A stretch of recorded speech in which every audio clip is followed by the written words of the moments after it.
Huch. Erst die falsche Szene drin haben. Warte mal. Hold on a minute. Ich bin zwar groß. Hi. Was geht? Lange nicht gesehen. Ich bin auch dunkel mit. Warte, Moment. Halte Belohnung, indem du mir zuschaust. Ja. Hashtag Drops und so. Bliblablub. Danke. Gut. Whatever. Ich habe ganz vergessen, meinen Scheinwerfer anzumachen. Scheinwerfer. Man nennt es auch Bildschirm. Nun. Da gehen wir auch noch hin. Was können. Ich bin mal, wer mich invaden wird.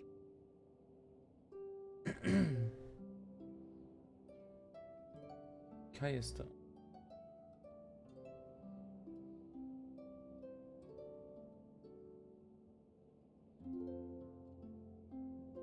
So, machen wir so.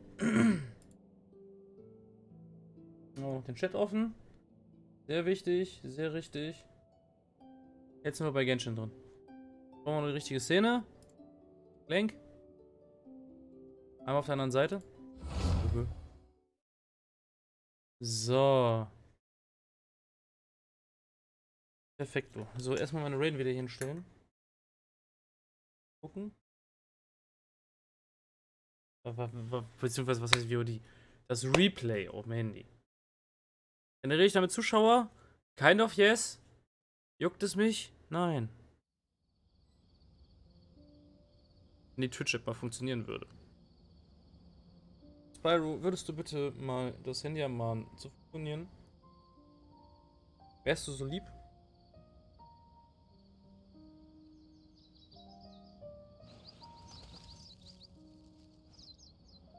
Apparently not.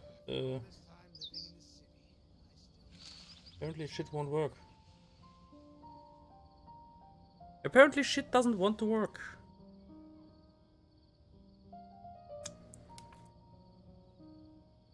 Machen wir anders? Auf mein das eher in den Stream reinzukommen. Nee, die Twitch-App will einfach nicht. Bin ich ja gerade anders. Nicht.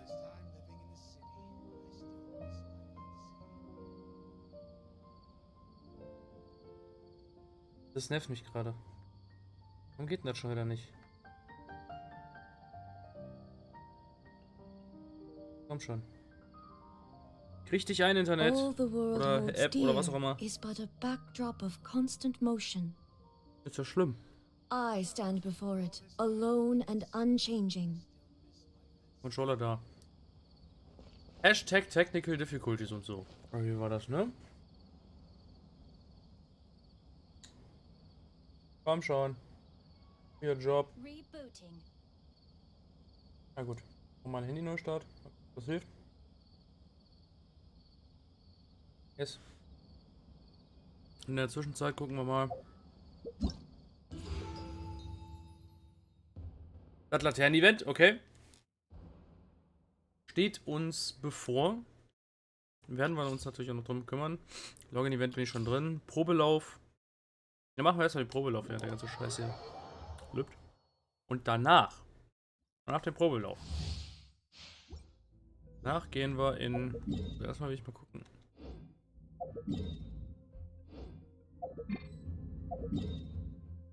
Spiel. Would you mind not being an idiot? Logischerweise haben sie ihm das 5-Star-Schwert gegeben, macht ja auch Sinn. Vergoldeter Traum 5-Set, okay. Kein Ascension. Kein gar nichts, okay. Büschel. Rennt tatsächlich mit einem Seelenlosen rum. Okay.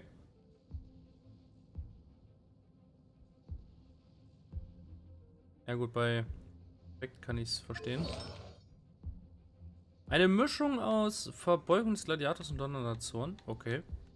Interessant. Sie hat komplett ins Herz geschlossene Dienstmädchen. Ins Herz geschlossenes Mädchen, okay. Ja. Mit dem Bernstein-Prototypen. Wundert mich nicht. Sternbild 10-0. Ah, okay. Also keine Ascension. Wait. Huh? No.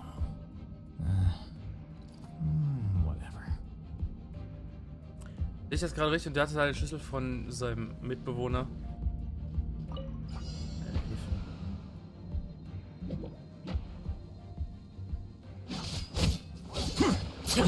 How bold. Flicker. Okay. Seine Ehe ist auch wild. Scatter.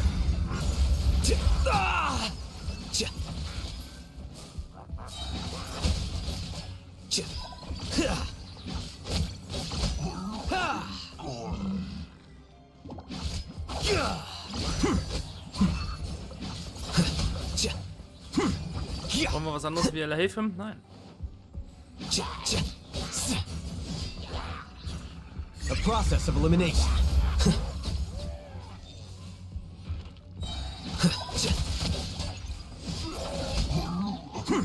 Macht schon gut Schaden.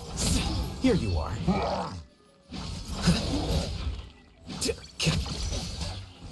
Ausweichen ist wichtig und fertig. Nun.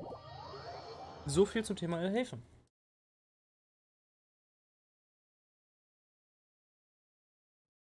Haben wir hier schon mal fertig.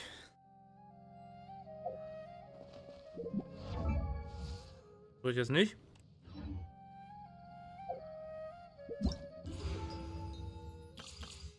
Warum ich den Sprung geschafft habe, muss ich mal ehrlich zugeben. Schraubet einfach.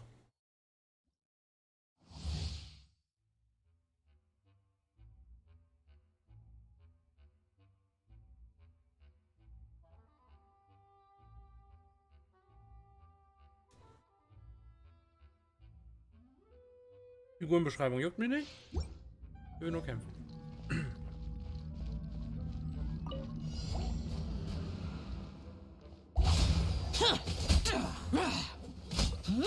Natürlich haben sie ihm die Windlanze gegeben, was auch sonst.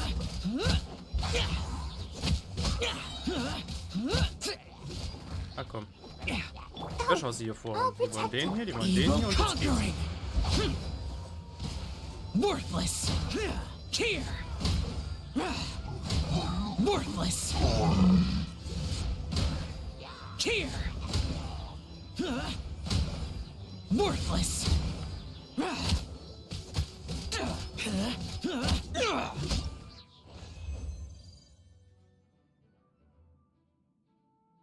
Fertig. Geht relativ simpel.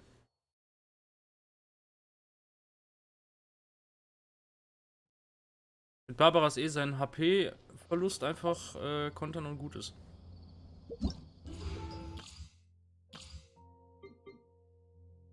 Da bin ich jetzt mal gespannt.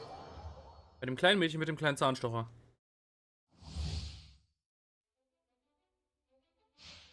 Was haben sie ihr gegeben? Eine Verwohnungspflanze? Okay.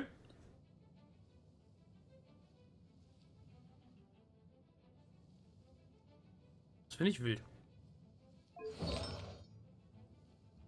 Erinnerung des tiefen Waldes, ja gut, macht Sinn als Dendro-Charakter, ne? Sternbild, 10-0. Talente, nix. Also, gewachst quasi.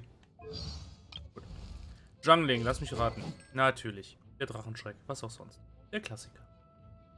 So, Artefakte, eine Mischung aus altes Hofritual und brennende Pyrohexe. Wieso Pyrohexe? Achso, warte mal, Pyrohexe. Ja. Pyro-Schaden, nicht der Widerstand. Der Widerstand-Set war ja ein anderes Ding. Lisa. Landstreichernoten. Okay. Random, aber okay. Und komplettes 5-teiliges Donnernatzort-Set. Ja, okay. Don't put off until tomorrow what you can do today. Come on, let's get a move on. Kleiner Workaholic bist du, wa? Ihre Frisur ist ja wild, hey. Hat sich 2 riesige geflochtene Zöpfe gebunden, um daraus eine Schleife zu machen. Rudi, ich will nicht wissen, wie lang ihr Haar eigentlich ist. Ist das so eine kleine Mini-Rapunzel oder was? Guten Tag.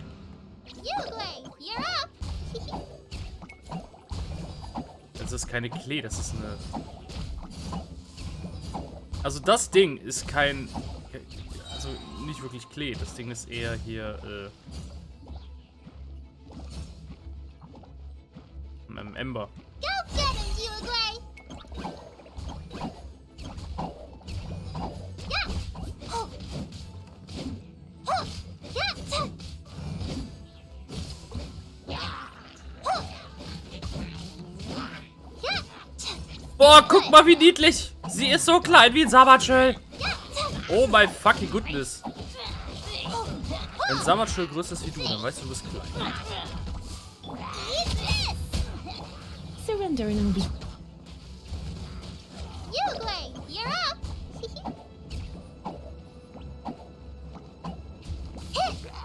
Yeah! Ha! Oh, hey, hey, go away!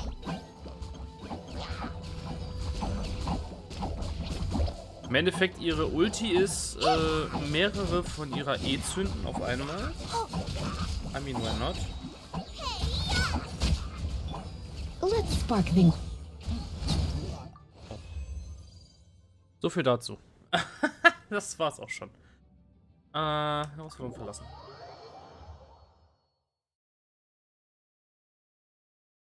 Ja, ja, ist lustig. Also wirklich.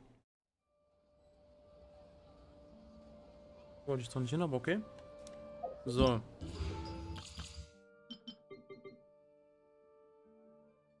Junien. Gucken wir mal, was sie ihr geben.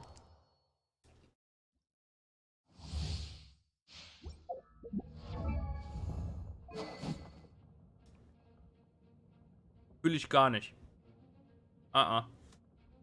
Ne. Nope.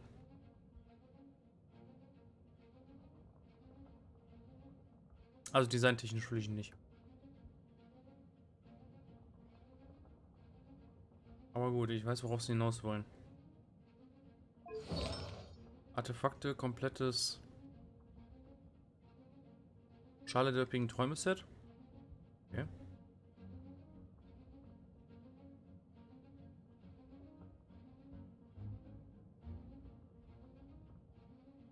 Mit diesem Artefakt-Set ausgerüsteten Figuren erhalten unter den folgenden Umständen den Effekt Neugier. Aktuelle Figuren erhalten 0,3 Sekunden Abklingzeit, eine Stapelung beim Treffen von Gegnern mit Geo-Angriffen. Während den aktiven Figuren in der Truppe alle 3 Sekunden eine Stapelung erhalten, vierfach stapelbar. Jede Stapelung verleiht einen Verteidigungsbonus von 6% und einen Geo-Schadensbonus von 6%. Wenn kein neuer Effekt von Neugier hinzukommt, erlischt alle 6 Sekunden eine Stapelung dieses Effekts. Hold on a minute! Ist das ein passiver Boost für 0L? Um ihre Ulti nochmal ganz anders hoch zu pushen. Kein Ascension, kein nix. So. Natürlich hat 0 das gleiche Set. Und natürlich hat sie auch den weißen Schatten dabei. Klar doch. Sternbild C0. Doof. Aber okay. My waistband has been feeling a little snug these last couple of days. Methinks I perchance have overindulged. Digga! Deine Sprache! Mädel!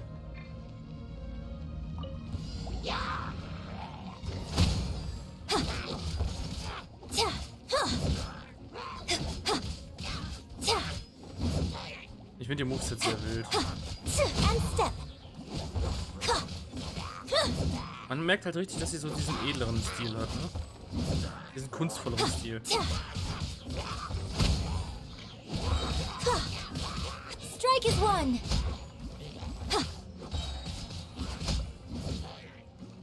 Steady as stone, as a good knight should.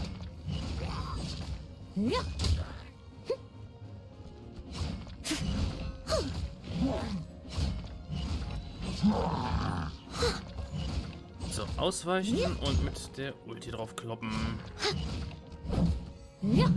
Observe your grand finale.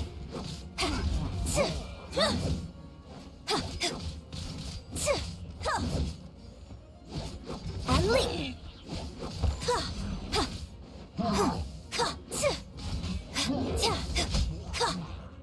Fertig.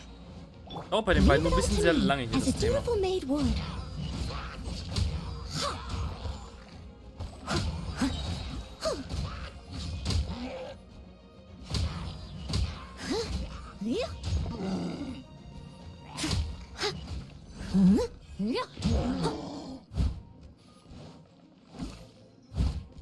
Time to clean up. Wir bleiben bei der Ulti.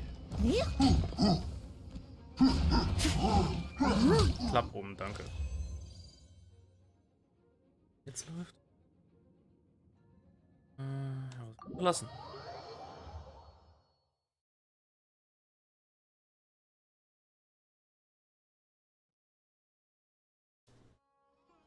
Ey, jetzt geht's. Guck mal schon. Oh. Aber dafür hatten wir ein Echo. So. Haben wir Probelauf alle durch? Nein. Wir haben doch eine Xinyan vor uns. Xinyan? Xinyan, Xinyan, Xinyan. Oh. Dungeon. Xinyan.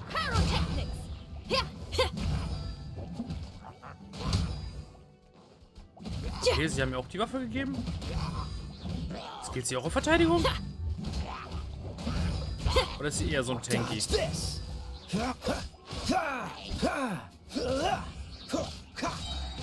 Was ich an Kajas Moveset sehr interessant finde, ist, dass er tatsächlich hinter die Leute springt. You're in for a little shock. Come a little closer. Try not to enjoy the...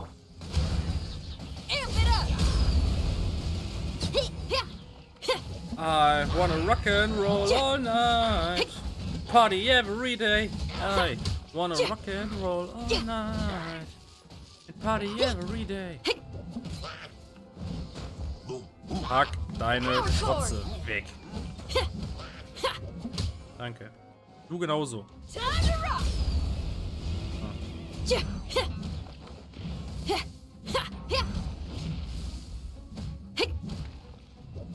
Don't get frostbite.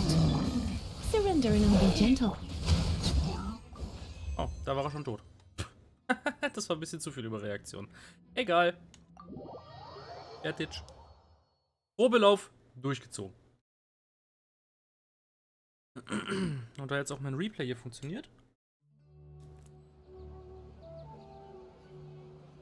Mit relativ wenig Delay tatsächlich.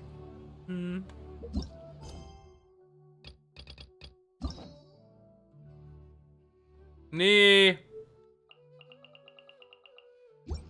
Nee, ich will nicht. Ah ja. Right.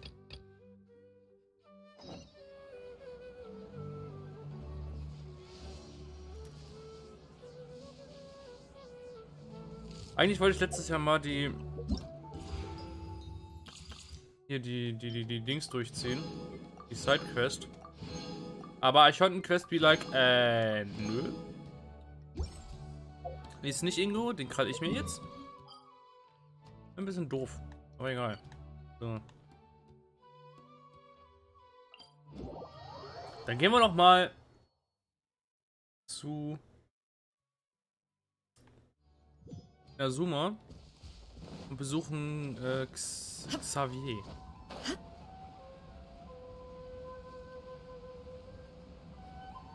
So, hallo Xavier. Well, here we are. But what are we looking for? Something or someone? Definitely someone. Do my eyes deceive me, or is that the traveler in Paimon? Hallöchen, hochnäsiger Drehbuchautor. Xavier? What are you doing here? Sag ich doch, Xavier. Fontaine ist Fontaine, nicht Fontaine. I was in the general area, and now I'm in this specific area. There, that's me. So what about you two? We have some questions and thought you might be able to help. Certainly do. I've researched the furnace here in some depth. Ja gut, das wissen wir ja, dass er den Hochofen studiert hat. Prost. If there's anything you want to know, just ask away. Like the back of my hand. Make no mistake, I have been here a good many times before. Not only that, but I've met people in Inazuma whose families used to live in Tatarasuna years ago. They said it's all true, the history here. Oh, well, it's a long story, don't you know? The tale of Tatarasuna starts a long time ago. Still wanna hear it. I'm told that its history is one of the most foremost forging and smelting operations in the nation. Goes back around 1,000 years. Still, the furnace has had a couple of serious maintenance issues along the way. A couple? When exactly? One was just in the last few years, the other was several hundred years ago. A fun fact, I'm not the first Fontaine tech guy to come and work on it either. There was a guy back then too. They say he was a mechanic who consulted on a technology upgrade. It seems like the technological collaboration between our two nations goes back a long way. How about that?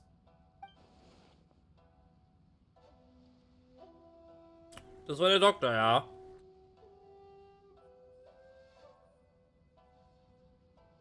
Hey, weren't you gonna ask Xavier something about Tatarasuna? Come on, ask already.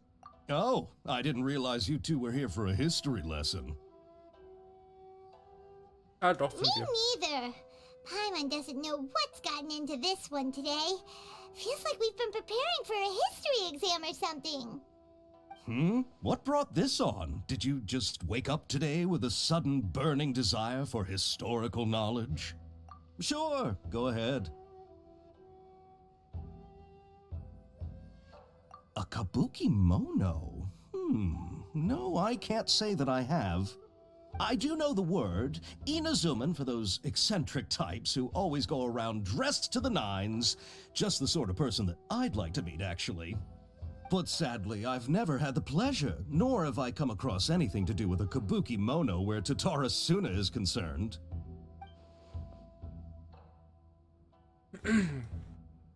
Kein Kabuki-Kimono. Was könnte Scaramouche in Irminsul angestellt haben, dass er diese Aufzeichnung löschen konnte? Das ist eine gute Frage. Wenn das so ist, dann will er wahrscheinlich die Welt verändern und alles wieder auf Null zurücksetzen. Aber die ganzen Veränderungen scheinen bisher nur ihn zu betreffen. Danke, Xavier. Of course! Don't mention it. Oh, we're leaving? Okay, bye, Xavier. Oh, you're most welcome. More than happy to help. Farewell. I am Looks not like you got all the information you're looking for. looking forward to Fontaine. Totally not. Jetzt wird zu französisch. Ohne Witz.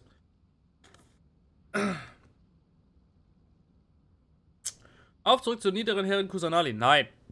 Auf zurück nach Nahida. Sure, but what's up with you today?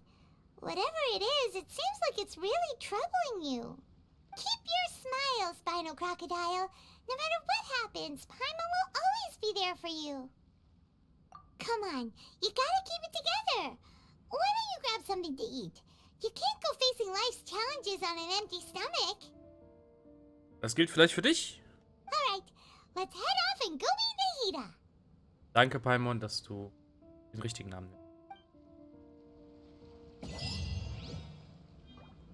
So. Gut. Nachdem wir jetzt das durch haben, geht es weiter mit Xavier, hoffe ich. Die Sidequest will ich jetzt fertig machen. Hallo. Geht doch. Da.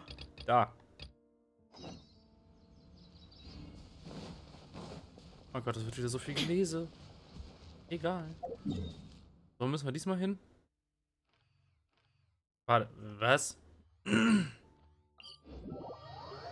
Oh, wow.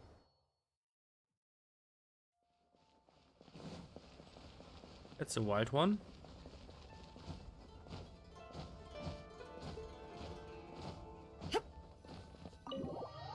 Genau.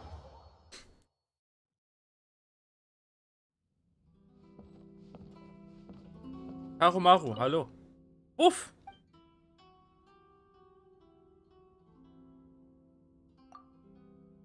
Uff, uff. Okay.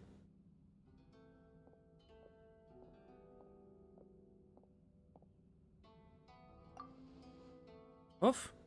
Uff, uff. Nein, okay. Ich darf hier nicht arbeiten. Schade.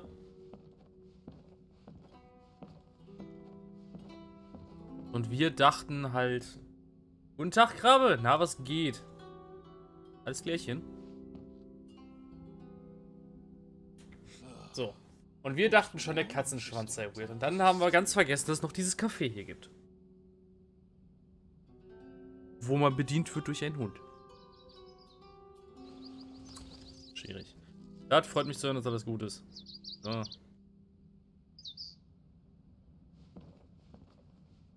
Hallo Xavier. Herr Sasano, dein Text in diesem Akt ist viel länger als zuvor. Bitte präge ihn dir gut ein, du darfst keine Fehler machen. Ja. Doch, also es wurmt mich ein bisschen, dass ich erst heute wieder zum Stream komme, aber ja, doch. Sonst alles gut. Jetzt AR-59. Kurz vorsichtig. Nice. Sehr, sehr nice. Congratulations. So, ist es dir zu schwer? Ich dachte, ich müsste mir dieses unumständliche Drehbuch wieder einprägen. Wie überraschend, dass Xavier über Nacht ein brandneues Drehbuch geschrieben hatte. Wie konnte ich mich nur wenig anstrengen? Nachdem ich diesen Enthusiasmus gesehen hatte... Kein Problem, ich habe schon alle Zeilen im Kopf. Mit dem jetzigen Drehbuch fühle ich mich sehr sicher. Ich werde mein Bestes für eine gute Darstellung geben. Yes. Aber muss noch meine Chars verbessern. Aber Artefakte sagen no. Artefakte. Na. Ist nicht. No artifacts for you, dude.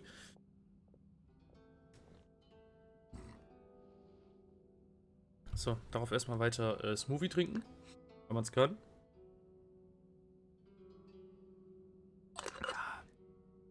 Plötzlich ist es dunkel. Also gut, Fräulein Koharu. Wegen des Drehbuchs müssen wir dir etwas dazu erklärt werden. Muss dir etwas dazu erklärt werden?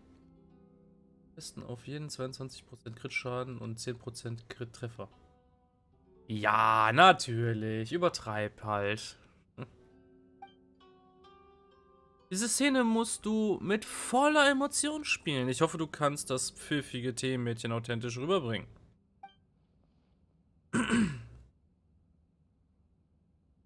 Als ich den Text bekommen habe, bin ich ihn unzählige Male durchgegangen. Ich werde bestimmt besser sein als das letzte Mal. Wir sind wohl zu spät. Alle haben schon intensiv geprobt. Xavier, ich bin hier. Oh gut, die Hauptdarsteller sind schon alle an ihrem Platz.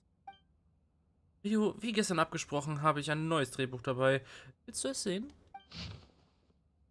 Will ich es lesen? Eigentlich nicht. Ah.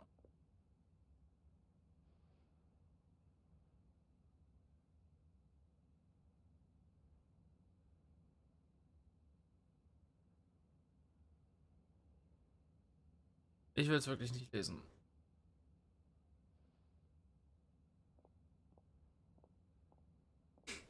So, es sind ja nicht deine Adoptiveltern, die gestorben sind. Wer auch immer da draußen lauscht, kommt herein. Wie kann ohne Rache alles geregelt sein? Okay. Natürlich braucht man es nicht. Aber rein fürs Darbringen. Genau. Nah. Geschichte basiert auf der Legende von Seishimaru. Außer Seishimaru und Wakayama habe ich noch eine originale Figur eingebaut. Yano Machiko. Heimer denkt, es ist viel eingängiger als vorher.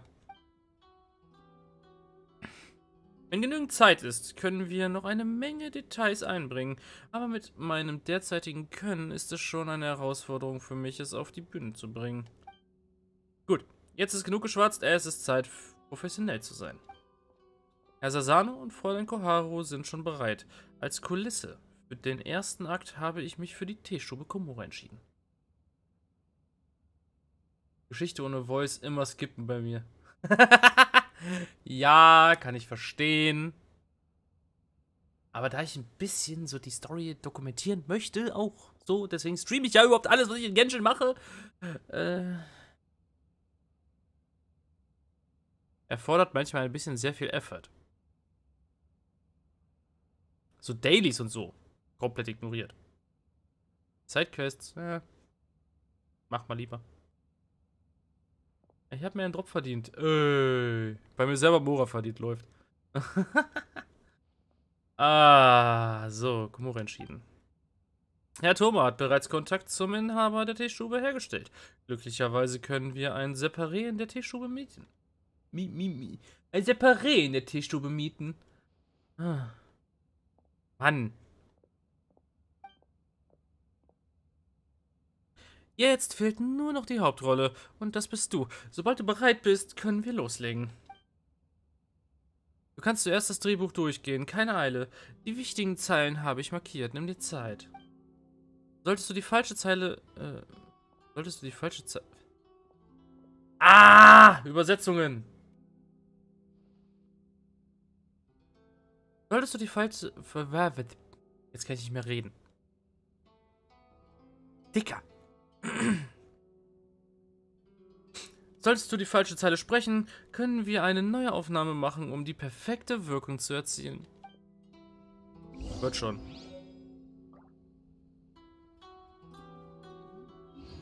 Mein Deutsch in der Nutshell, ja. Es ist für mich auch schwierig, weil ich auch so ein Dr. Denglisch bin. Tatsächlich. Also ich kommentiere viele Dinge auf Englisch. Inactivity serves no purpose whatsoever. Unvorteilhaft, but it is what it is. Speaking of commenting on English. Right? Nun, Xavier, let's go. Sag Bescheid, wenn du bereit bist. Und wie ich bereit bin. Englisch auf Genshin, okay. Wir haben uns schon lange nicht mehr gesehen, Seishimaru. Ich habe gehört, dass du dich jetzt um alle Angelegenheiten der Familie Kurotani kümmerst. Also scheint in dieser Angelegenheit alles geregelt zu sein. Englisch auf Genshin. Genshin auf Englisch, so. Ja. I know what you mean. Herr und Herrin Kurotani weilen nicht mehr unter uns. Jetzt trägst du als Erbe die Verantwortung und musst die Pflicht erfüllen. Deine Pflicht erfüllen. Der Herr und die Frau wären darüber erleichtert. Wie kann ohne Rache alles geregelt sein? Du willst Rache ausüben? Wir sind keine Kinder mehr. Warum bist du immer noch so impulsiv wie als Kind? Ach, bei Herrn Kurotanis Fähigkeiten hätte diese Untersuchung niemals derart aus dem Ruder laufen können. Aber er selbst sagte, er sei bereit, die Schuld auf sich zu nehmen und bestraft zu werden. Die hochrangigen Herren haben die Bestrafung wirklich schwerer gemacht, als sie sein sollte. Aber Herr Kurotani hat es selbst so gewählt. Ich fürchte, da steckt etwas dahinter. Kurotani und Wakayama sind beide angesehene Namen. Wer den Familiennamen trägt, ist ein Samurai, der in gutem Glauben dient. Anders als der Ronin, der durch die Welt zieht. Werden Ronins nicht mit O geschrieben? Ronin? Oder habe ich jahrelang gedacht, Ronin wird falsch? Also. Egal wie wütend du sein magst, du musst dich jetzt zurückhalten und darfst dich nicht rächen. Das Komische daran sind diese paar Untergebenen der hohen Herren. Nach dem Tod meines Vaters waren sie erfreut. Du lässt dich von deiner Wut hinreißen und lässt sie an anderen Leuten aus, die nichts damit zu tun haben. Beruhige dich.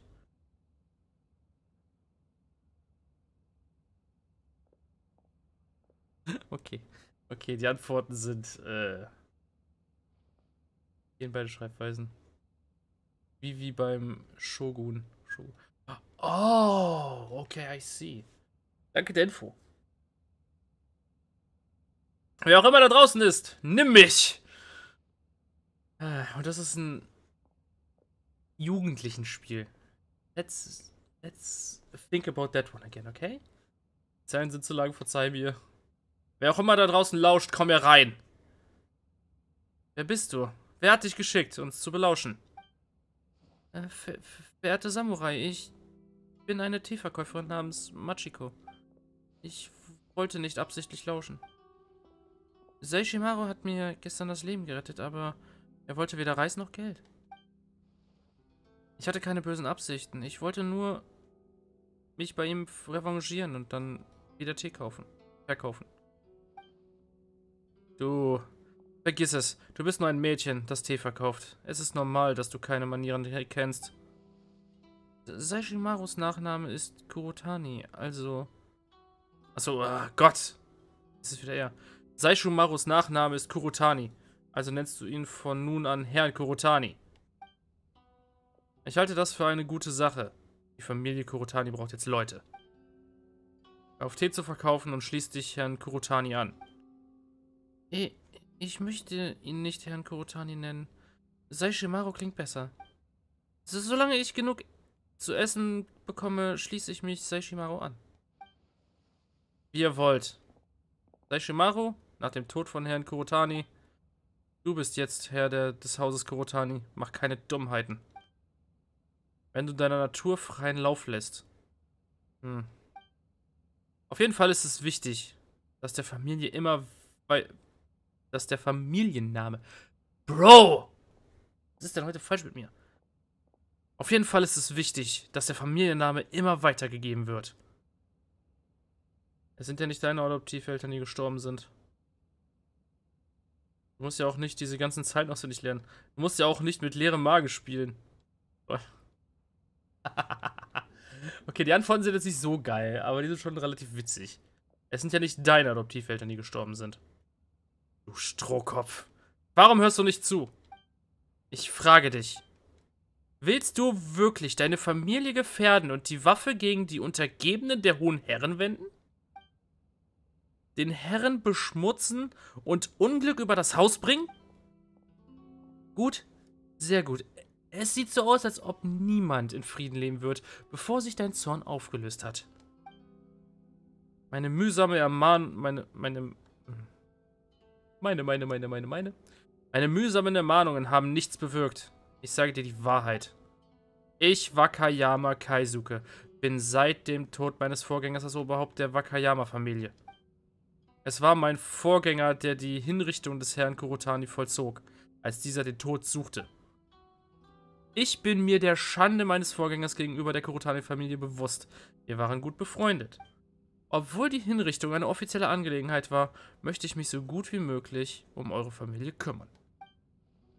Wenn du auf Rache sinnst, mein Vater ist tot.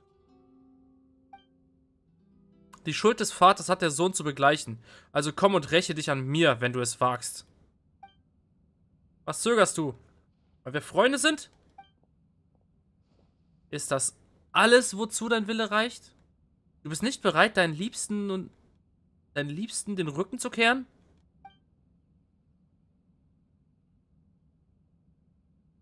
Meine Mutter ist auch nicht meine richtige Mutter. Der Name der Familie bedeutet mir nichts. Und ist das Leben meiner Eltern weniger wichtig als der Name Kurotani? Dann zeige ich dir, dass ich weiß, was ich tue. Zieh dein Schwert! Und die Temare neben diesem Tisch. Komm und leg sie auf den Tisch. Ich werde mit geschlossenen Augen darauf warten, dass du sie ablegst. Und wenn du fertig bist, strecke ich den Finger aus. Zeige ich auf das Schwert, dann werden wir uns mit Schwertern bekämpfen müssen. Zeige ich auf die Temari, werde ich unserer Freundschaft ein Ende setzen. Alles ist dem Willen des Schicksals überlassen.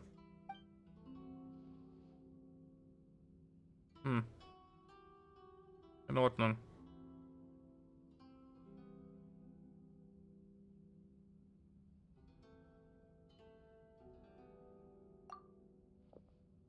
Upsala! Falsch! Das wusste ich. Den Teil habe ich nicht gelesen im Drehbuch. Nein, nein, Rio, das steht doch so nicht im Drehbuch.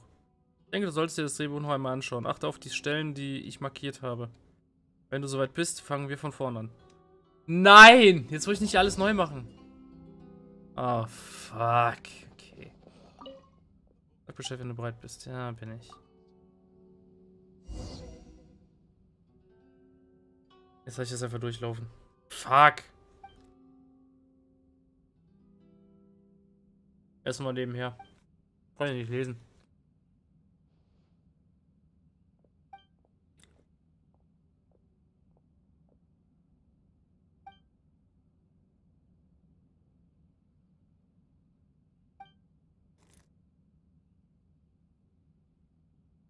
Wie kann ohne Rache alles geregelt sein? Wie kann ich hungrig sein, ohne zu essen? Wie kann ich nicht müde von der Schauspielerei sein? Achso, okay.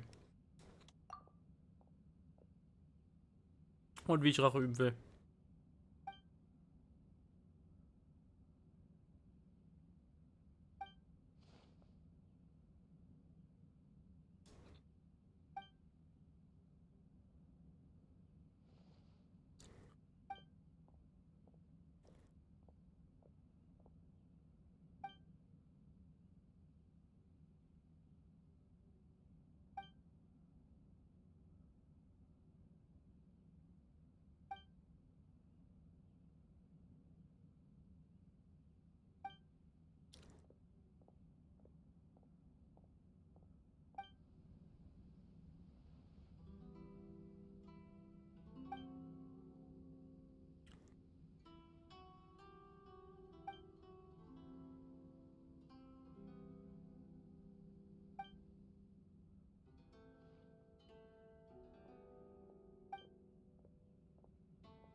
La-di-da-di-da.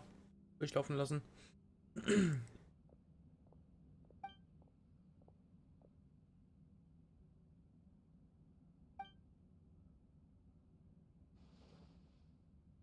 Aber gut, jetzt weiß ich auch, wo ich die. Also, dass ich nicht jahrelang falsch gelesen habe. Wegen der Shogun und ohne Geschichte gerade. Sondern weiß, dass ich es einfach nur in der anderen Schreibweise gelernt habe durch das Spiel Battle Realms. Da wird der Rune nämlich auch mit einem O einfach nur geschrieben. Und nicht mit U. Ja. Wieso habe ich das Gefühl, dass sie das Ding so gebaut haben, dass du immer den ersten nehmen musst?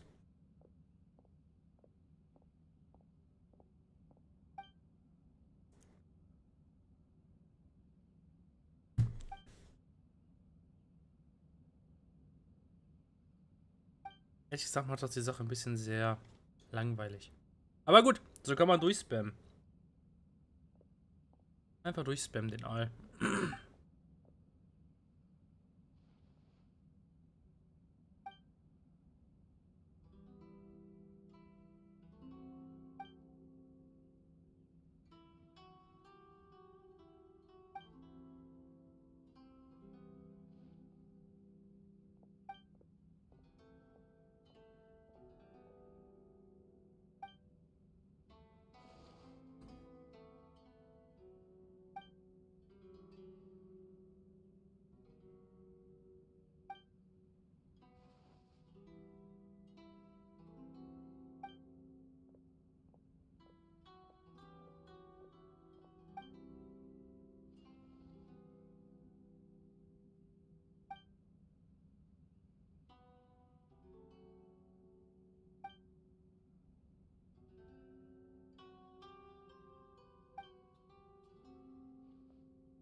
Oh, lol. Ich habe den Kontext ein bisschen falsch gelesen.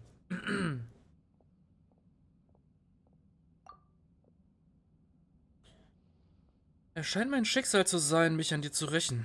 Bis einer von uns immer ruht. Da du dich nun entschieden hast, ist es an der Zeit, dass ich meine Mannhaftigkeit zeige. Ich werde mich an das halten, was ich vorhin gesagt habe, und auf dich warten. Okay. Alle haben ihre Sache sehr gut gemacht. Die Atmosphäre war dieses Mal perfekt.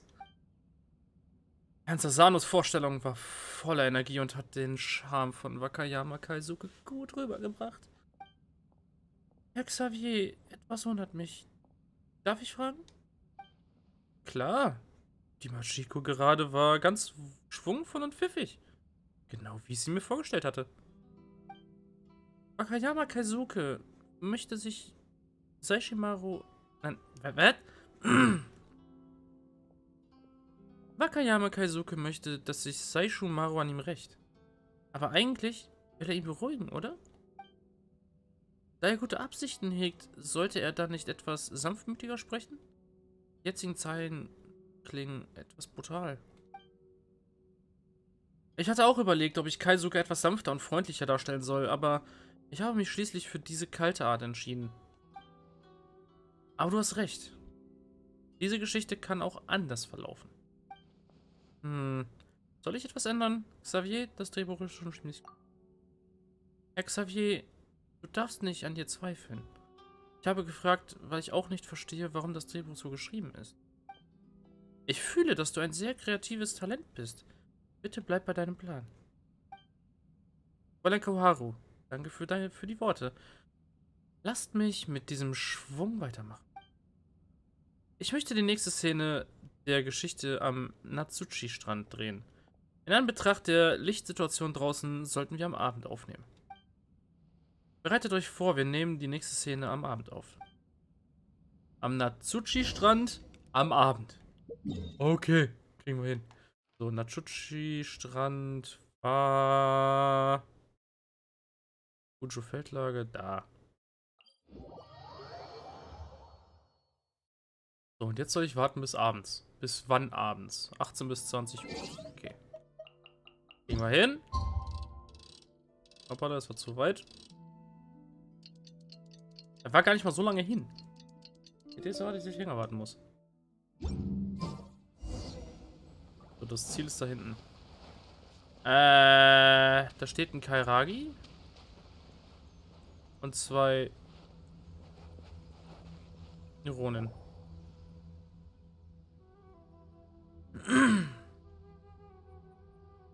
Egal, was für ein Schatten ihr wollt, bezahlt und wir sind fertig.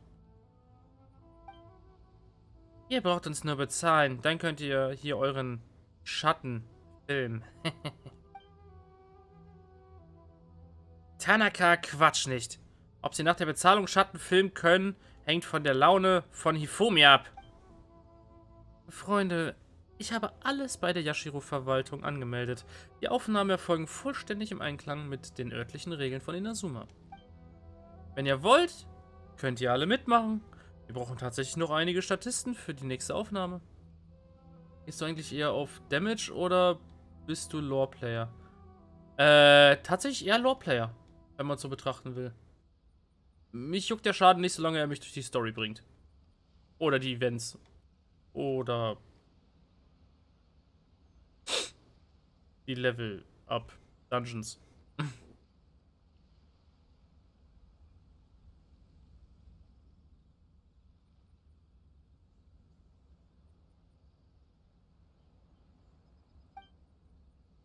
Teil eines künstlerischen Schaffensprozesses zu sein, ist viel spannender, als Geld zu verdienen. Sie wollen nur Geld, spar dir die Worte. Ach, die Dreharbeiten liefen endlich reibungslos. Warum haben wir nur so ein Pech? Diese Leute sind echt bemitleidenswert. Xavier tut mir wirklich leid, sich mit so einem Pöbel herumschlagen zu müssen. Heimann meinte, dass diese Idioten bemitleidenswert sind. Hä?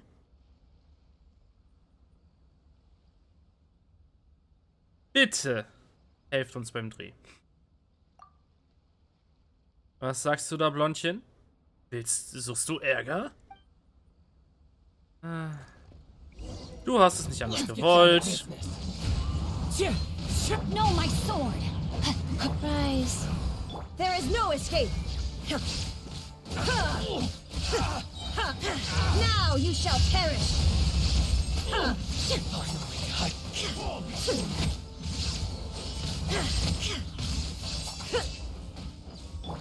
The wind knows me. Fallen leaves adorn my... Witness the power of Gugwa! Life goes on.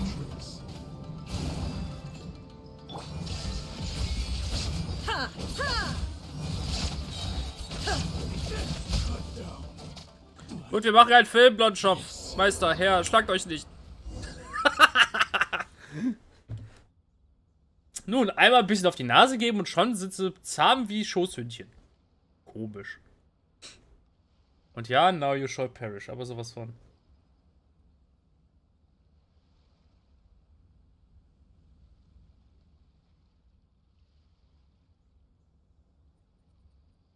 Okay. Es ist nicht das erste Mal, dass ich dich kämpfen sehe, aber ich muss trotzdem sagen, dass du ein beängstigendes Talent hast. Zum Glück sind wir Freunde. Wenn wir Gegner wären, könnten es selbst 100 von mir nicht mit dir aufnehmen. Mach dir keine Sorgen, ich werde dir nichts tun. Da bin ich ja beruhigt. Für die nächste Szene brauchen wir genauso einen kämpferischen Geist. Easy. Du hast zwar in dieser Szene fast keinen Text, kannst aber trotzdem einmal ins Drehbuch schauen.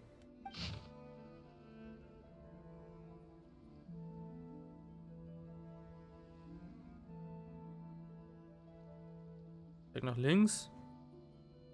Zweiter Akt, auftretende Figuren. Kurotani, Yano, und der Nobushi. Also Nobushi heißen die Jungs, stimmt ja.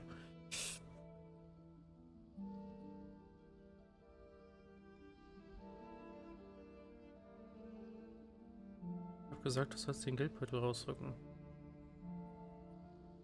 Du hast es so gewollt. Dieser Kerl hat es in sich, Hifumi. Ich kann ihn nicht besiegen. Herr Seishimaru, ich wollte nur einen Onigiri kaufen. Warum gibt es schon wieder Streit?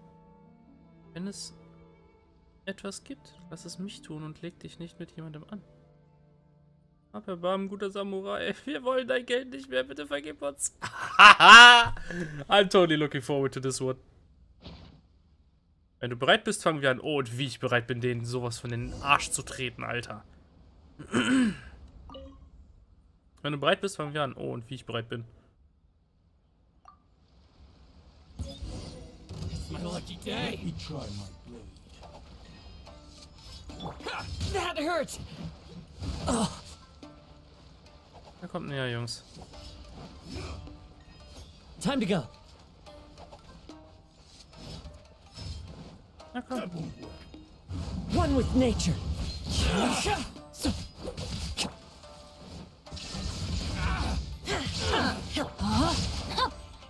Rise. Torn to oblivion. Torn to Oblivion.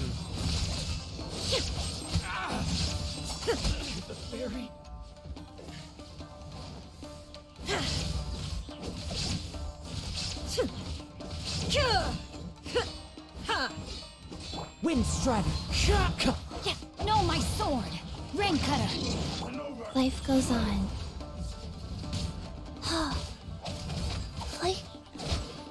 Er hat geklopft von dem kleinen Mädchen. Illusion shattered. Dem kleinen Zombie-Mädchen.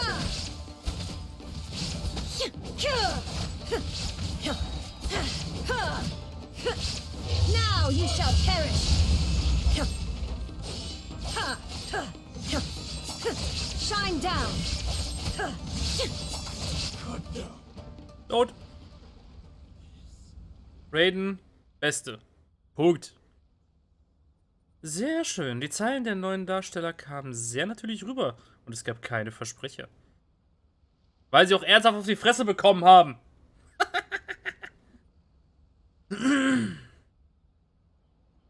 Raiden, my woman. Ja, sowieso. Naja, ich habe 2 Elektro-Ladies bei mir im Zimmer hängen, im Schlafzimmer. Jetzt sind es unter anderem Raiden und unsere werte Lisa. Die beiden Ultra-Elektro-Mommies. Zwischendrin hängen ein paar Ruinenwächter mit 0. Im Schlafzimmer, Lul. Ja, ja, tatsächlich. Könnte man denken. Aber nein, nicht so schlüpfrig, wie du jetzt denkst.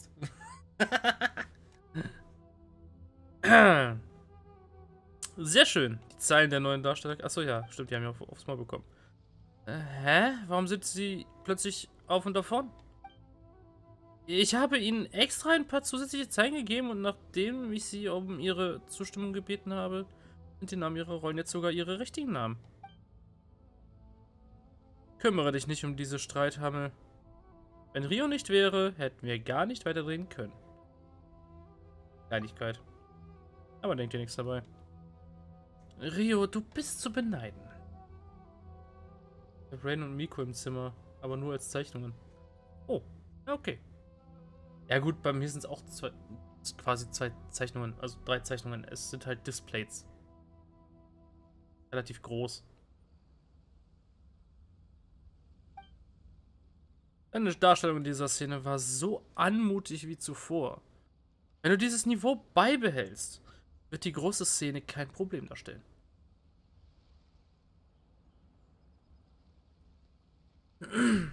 Aber Rain und Miko ist auch coole Kombo.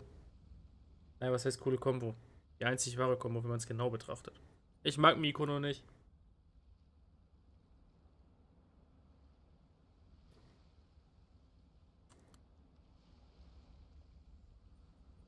Oh. Das ist ein cooler Move. Sehr cooler Move. Wenn ich zeichnen könnte, würde ich es vielleicht auch tun. Kann ich aber nicht. I'm just a gamer and a picture editor, not a fucking artist. Even though I'm still a designer, though. Ah. Deine Darstellung in dieser Szene war so anmutig wie zuvor. Also okay. Ach ja. Da kommt ja noch eine Szene. Richtig. Als ich gestern das Drehbuch schrieb, überlegte ich mir, dass wir die letzte Szene unbedingt an einer Klippe drehen müssen. Im Osten von Narukami gibt es ein perfektes Inselchen. Die Außenszene ist die Schlüsselszene des ganzen Drehbuchs. Ich hoffe, wir können die Abendröte im Hintergrund einfangen. Wir haben jetzt alle sehr lange ohne Unterbrechung gearbeitet. Wir sollten jetzt die Zeit zum Ausruhen nutzen. Morgen Abend treffen wir uns dann an dem genannten Ort. Muss man lernen. Ja, weiß ich. Habe ich aber nicht die Geduld zu. Noch eigentlich nicht das Händchen zu, muss ich ganz ehrlich gestehen.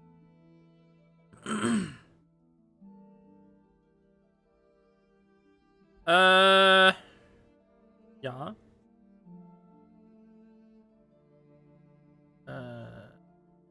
Weiß nicht mehr, wo es hinging. Der Narukami-Strand? Morgen 18 bis 20? Ja.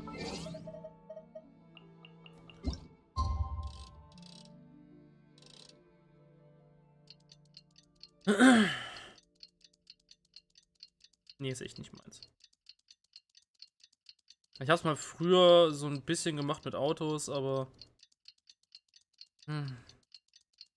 Ich habe da kein Gefühl für Dreidimensionalität und so. Das funktioniert nicht so bei mir.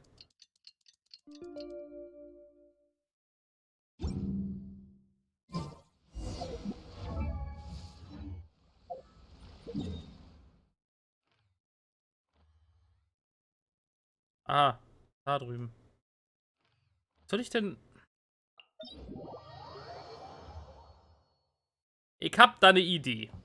Hold on a minute.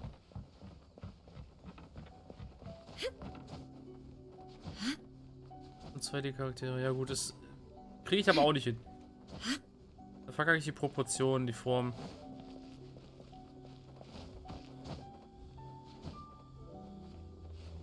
Ich weiß nicht, habe ich in meinem Stream DeviantArt verlinkt? Ich glaube ja, da kannst du dich mal durchschauen. Da siehst du, was ich so in der Lage bin zu tun.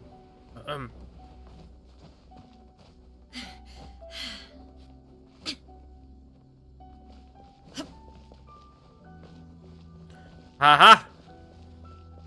Die Idee war richtig. Guck mal, von hier aus kriege ich super da hoch.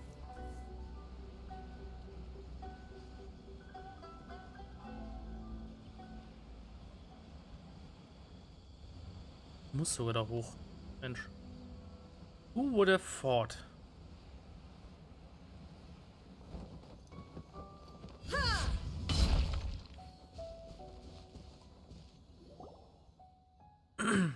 In der dritten Szene muss Herr Sasano eine kleine Wandlung vollführen.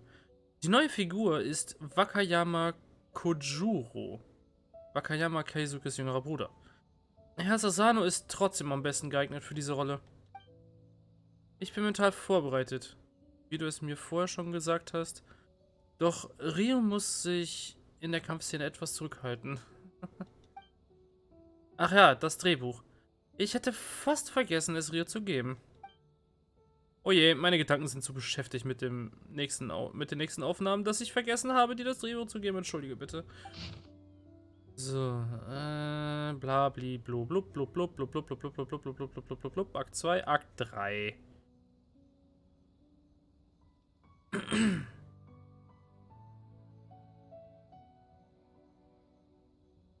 Er ist also tot. Es tut mir leid, ich habe dasselbe gesagt. Ashiko mag dich sehr. Ich denke, mit der Erfahrung aus den vorherigen Szenen bist du schon mit dem Ablauf unserer Aufnahmen vertraut. Zum Schluss muss man noch von einer Klippe springen? Das ist sehr gefährlich. Kein Problem, ich habe einen Windgleiter. Auch wenn du dich an allerlei Gefahren gewöhnt hast, bist du keine unverwundbare Eisenstatue. Doch. Liebe Frau Paimon, Rio muss nicht wirklich von der Klippe stürzen. Es muss nur mit einem Windgleiter die Klippe... Er muss nur mit einem Windgleiter die Klippe heruntergleiten. Mach dir keine Sorgen. Na gut, wenn du das sagst. Na dann gib Gas. Oh, Paimon möchte einfach wiederbeleben mit einem Ei. Ja, genau. Ein Teyvat Spiegelei auf den Kopf klatschen und dann geht schon. Auf geht's. Auf geht's. Let's go. Bist du also bereit? Bist du also soweit? Yes, ich bin bereit. Let's go. Let's go. Herr Saishimaru, ich habe jemanden von der Wakayama-Familie für dich gefunden. Aber Herr Keisuke ist nicht mehr bei uns. Lass es sein. Kurotani, du bist gekommen, um dich an meinen großen Bruder Keisuke zu rächen, stimmt's? Wegen des törichten Paktes mit dir hat mein Bruder Keisuke das ganze Jahr über Tag und Nacht gelitten. Als die Angelegenheiten der Familie schließlich in Ordnung gebracht... Was? Als er die Angelegenheiten der Familie schließlich in Ordnung gebracht hatte, hatte er sich schon zugrunde gerichtet. Er ist also tot. Du erbärmlicher Feigling. Du gibst alle Schuld nur dem Vollstrecker. Aber selbst an den Vollstrecker kannst du dich nicht rächen. Weil der Vater von mir und Keisuke nicht mehr lebt. Kurotani, du bist unfähig, dich an dem Vollstrecker zu rächen, der deine Adoptiveltern getötet hat. Und du willst sogar deinem Bruder Keisuke schaden, der so freundlich war, dich zu ermahnen? Du bist es nicht wert, Samurai genannt zu werden. Mein Bruder hat einmal gesagt, dass Vollstrecker darauf vorbereitet sein müssten, Vergeltung zu erleiden. Wenn man nicht einmal den Mut dazu hat, hat man kein Recht, in die Schlacht zu ziehen und jemandem das Leben zu nehmen. Auch wenn mein Bruder nicht mehr ist. Bin ich, Wakayama Kojuro? Kojuro? Voice Actor? Ja, maybe. Nein. Auch wenn mein Bruder nicht mehr ist, bin ich Wakayama Kojuro, Keisukes leiblicher Bruder, bereit, deine Rache anzunehmen. Okay.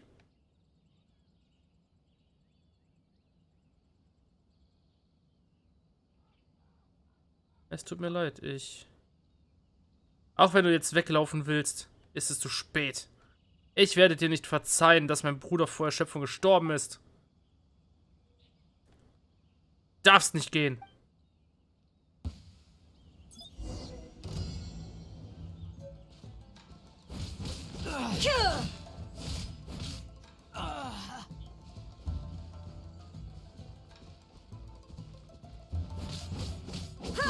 Ich bin so nutze keine Elementarfähigkeiten. Was hältst du davon?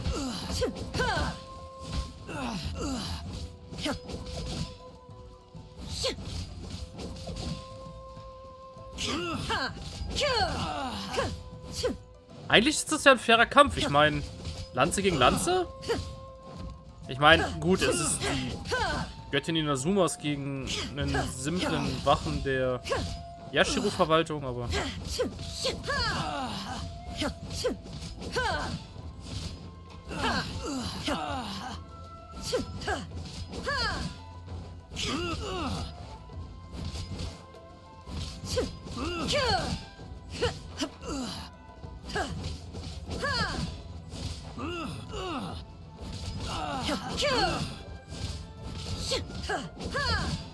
Eigentlich könnte ich sogar mit dem Traveler hier durchziehen, wenn ich ehrlich bin. Aber ich habe nicht in der Truppe momentan, also von daher was soll's.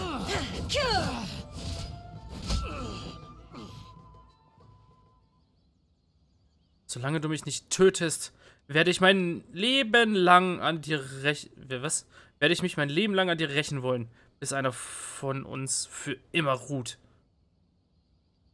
Ich habe dasselbe gesagt.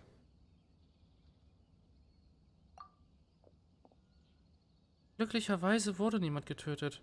Ruht euch aus, verehrte Samurai. Ihr hegt Groll und Wut.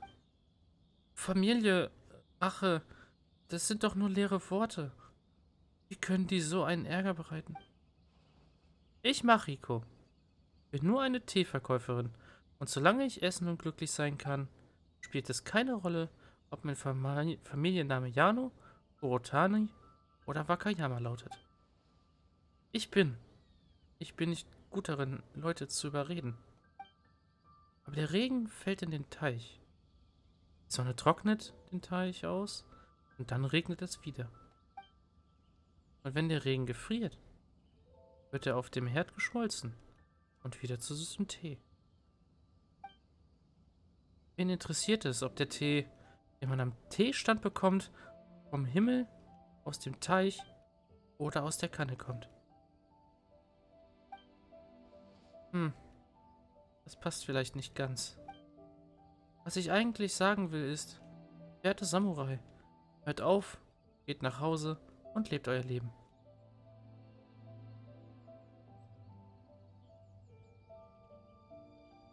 Mariko, ich mag dich sehr. Hä? Wieso sagst du das in so einem Moment? Ich werde noch rot. Oh, ich nehme an, dass du nicht mit Herrn Wakayama kämpfen wolltest. Du solltest schnell umkehren. Er kann sich jetzt auch nicht mehr bewegen. Da ich wie Regen geboren wurde, wie Tee vergehe. Oh, warte mal. Da ich wie Regen geboren wurde und wie Tee vergehe. Und alle Geburten und jeder Tod wie Wasser sind, habe ich nichts, woran ich mich festhalten kann. Gut, dass du so denkst. Wenn Regen, der vom Himmel fällt, die Erde von einer großen Katastrophe bewahren kann, dann kann ich das auch. Ein Herr! Kurotani!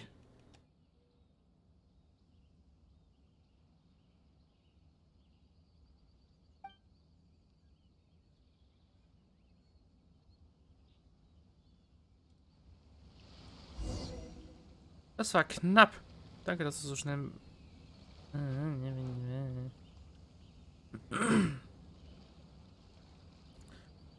Das lese ich jetzt nicht vor, da habe ich keinen Bock drauf. Palmer mitlesen kann ich sowieso nicht, ich bin nicht schnell genug dafür. Das muss ich wieder da hoch, oder was? Und ja, sehr poetisch die ganze Geschichte. Da zeigt sich tatsächlich drin, dass Xavier dann doch ein sehr, sehr guter Drehbuchautor ist. So, wie komme ich jetzt da hoch, ohne jetzt kraxeln zu müssen. Ah. Wusste ich doch. Elektrogranum wird hier sein. Wow, das passt aber gerade so, Freunde.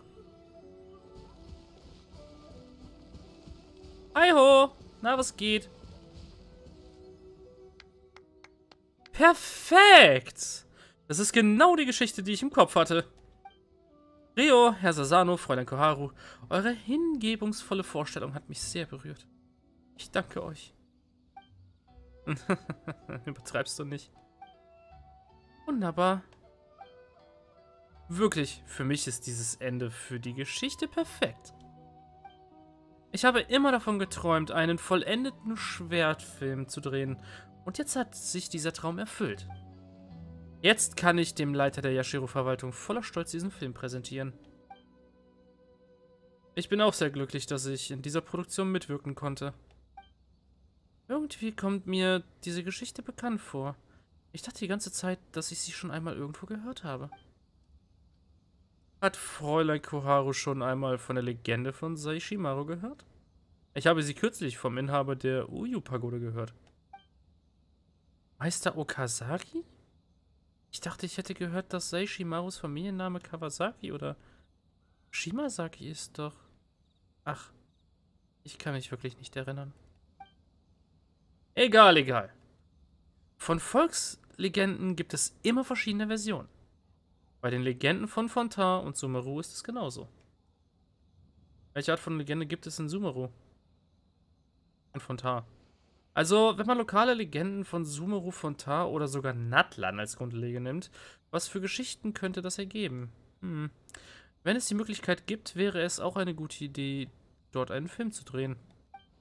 Aber vorher muss ich noch einmal zurück zu Fontaine.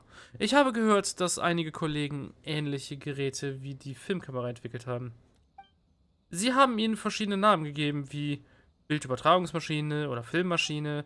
Jedenfalls streiten sie sich gerade um das Patent. Mit solchen Situationen möchte ich mich nicht abgeben. Ach, all diese unnötige Gestreite. Ich muss weiter meine Filmkamera umbauen. Dann verabschiede ich mich, Reisender. Wenn du Zeit hast, kannst du mir weiter beim Film helfen. Sehr gerne, wenn ich ja Leute wieder kloppen darf. Wusa, Urgestein. So, Weltenaufträge. Hyperius Carlight. Juckt mich nicht. Ah, gut, das wird schon eher schwieriger. Das goldene Traumland.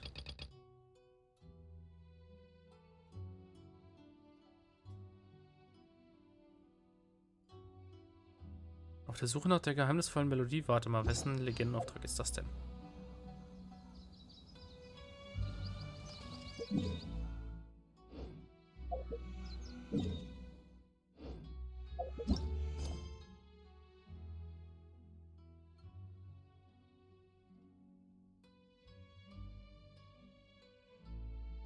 Nacht des kristallklaren Seitenklangs 1. Hi, Tobi. 2. Morgen. Ja, was machen sollen? Halsschmerzen. Oh, Tobi immer noch krank. Oder wieder.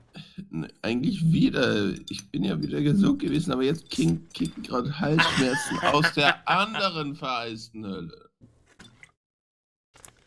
Viel Spaß unter der Dusche, Krabbe. Stell dich zu weit raus.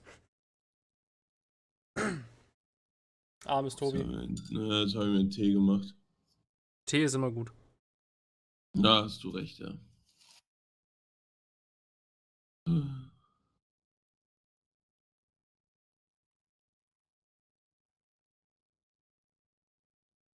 Das Laternenritual zählt als Legendenauftrag. Wow. Okay. Das hätte ich jetzt nicht erwartet. Egal.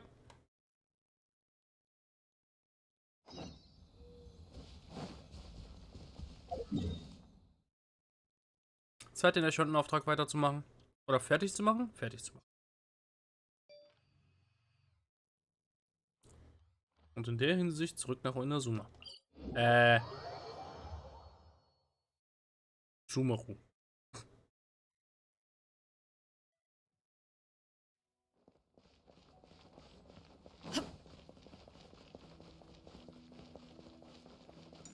Nahida, hallo. Oh. Hey, it's them.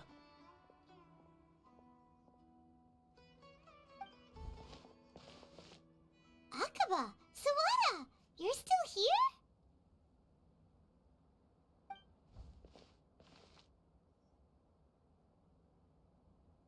Diskutiert ihr immer noch über eure Schreiberei? Indeed we are. If you have a moment, we'd love for you to join us once more. Okay. We have time. What do you want to talk to us about? It's the same topic we discussed last time. Obviously. Also Still looking offensichtlich for noch more nicht. info about Tatarasuna, huh? Should we join them? Ich schau mal eben runter zu Kai, nur dass du Bescheid weißt. Viel Spaß. Danke. Ich kann mir zwar denken, was er tut. Soll Crusader King spielen, aber was soll's. Die beiden studieren ja auch auch den Vorfall in Tatarasuna. Mal sehen, was sie zu sagen haben. Unfortunately, we haven't made Never any mind, der real ist nicht da. progress. Er ist nicht da.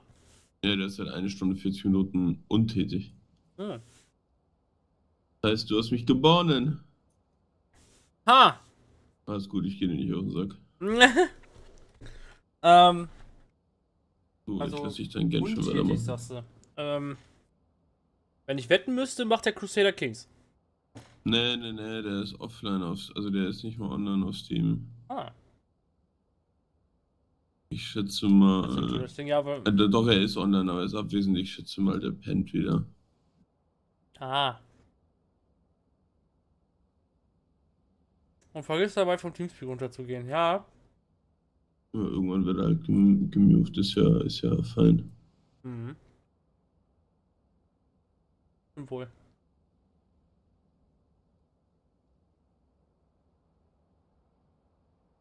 Gibt keinen Fortschritt.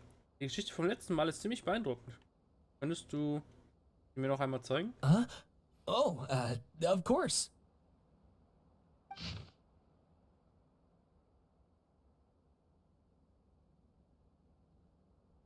Wie gesagt, das lesen wir nicht komplett. Nee.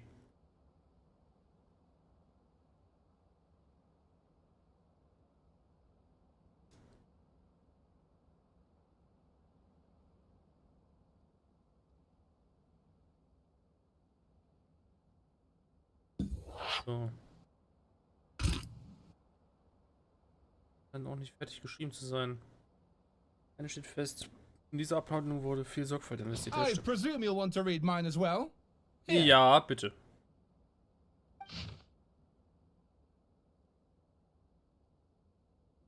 Kind of. Ich meine, wir hatten es schon mal im Stream, aber egal.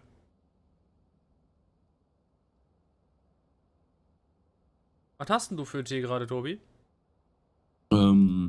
Ich habe einen, ich weiß nicht, ich finde den super, der heißt Tussimo Hustentee. Ah. Der ist halt wirklich so ein Medizintee. Schmeckt aber übelst geil und hilft geisteskrank gut. Ich weiß nicht, ob er gegen Halsschmerzen hilft, aber wenn du zum Beispiel eine verschnupfte Nase oder so hast, wirklich der Tee ist lebensrettend. Klingt gut. Ja. Ich habe mir auch überlegt, einen schwarzen Tee zu machen, aber ich dachte mir, komm, ein bisschen mehr auf Gesundheit kann man schon mal achten, musst jetzt nicht einen schwarzen Tee reinpfeifen. Na. Irgendwo muss man ja dann doch auf sich aufpassen, ne? Ja. Deswegen darfst du entscheiden, was ich jetzt gleich mache. Ich darf entscheiden, was du gleich machst. Ja, entweder LOL oder Minecraft zu arbeiten. Rein fürs Gemüt ist der Minecraft-Server wesentlich besser. Na, da hast du wahrscheinlich recht, ja. Da Ne? kann ich nicht mal was gegen sagen. Ich meine, wenn Ja, es gut ziemlich läuft, hast du recht. bei LoL mal plötzlich den Monkey laufen, was echt nice ist. Aber wenn Ne? Scheiße läuft, dann Rage ist nicht gut in so einem Zustand. Da hast du tatsächlich recht, ja.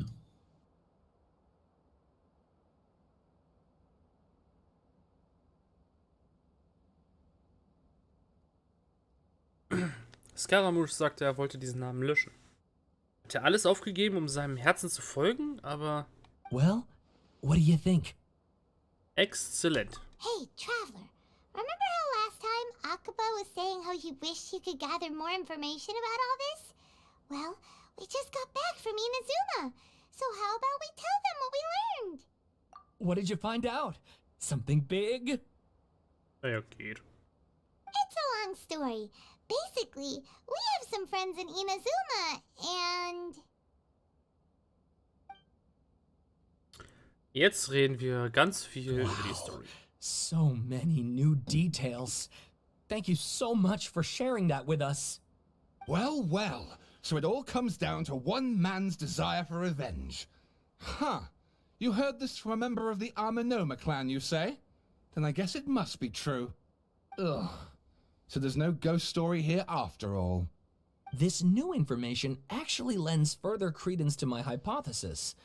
Evidently, swordsmiths were seen as having an incredibly prestigious role in society those days, to the extent that harming them was conceived of, at least by the perpetrator, as a way of exacting revenge against those in power. Yes, okay, point taken, you were right. But that doesn't mean I can't carry on with my novel. And they're back at it. These guys are really into this. Wir haben noch etwas zu erledigen, wenn ihr uns entschuldigen würdet. Oh, so sorry. Look at us, prattling on about our projects and ignoring you. Thank you so much for the information. You're welcome. See ya. Keep us in the loop if you find out anything else. Machen wir. Will do.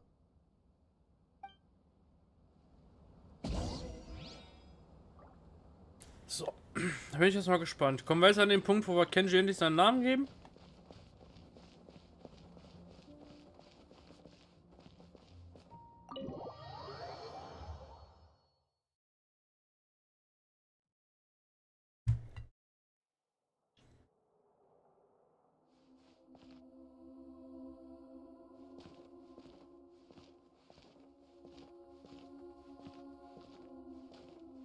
Ich sehe da unten Nahida stehen, okay.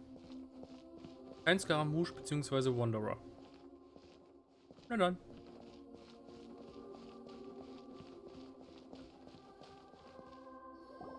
Nahida, we're here! Traveler, Paimon, how have you been? Ugh, where to start?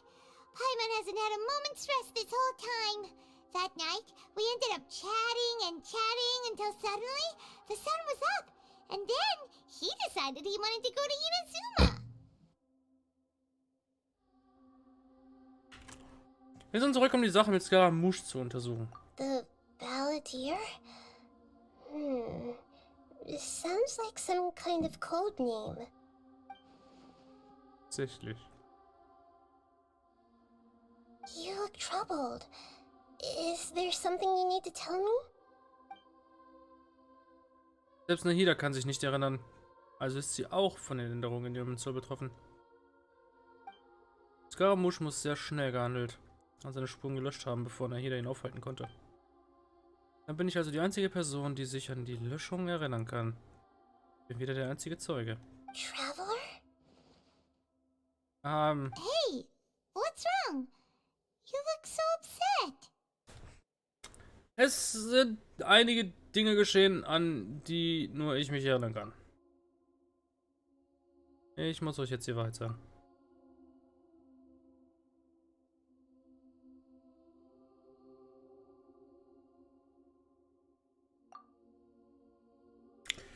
Es gab einst eine Person mit dem Namen Scaramouche, die von der Göttin der Blitze erschaffen und als Puppe in die Welt gesetzt wurde. Er hatte viele Iterationen durchmachen müssen. Als er glaubte, dass er zum 3. Mal von allen verraten worden war, verließ Scaramouche Inazuma und begann umherzuwandern. Er vertraute den Menschen nicht und hasste die Götter. Er trug seinen Hass über 100 Jahre mit sich rum. Nachdem er seinen Körper gestählt hatte, kehrte er nach Inazuma zurück, um sich zu rächen.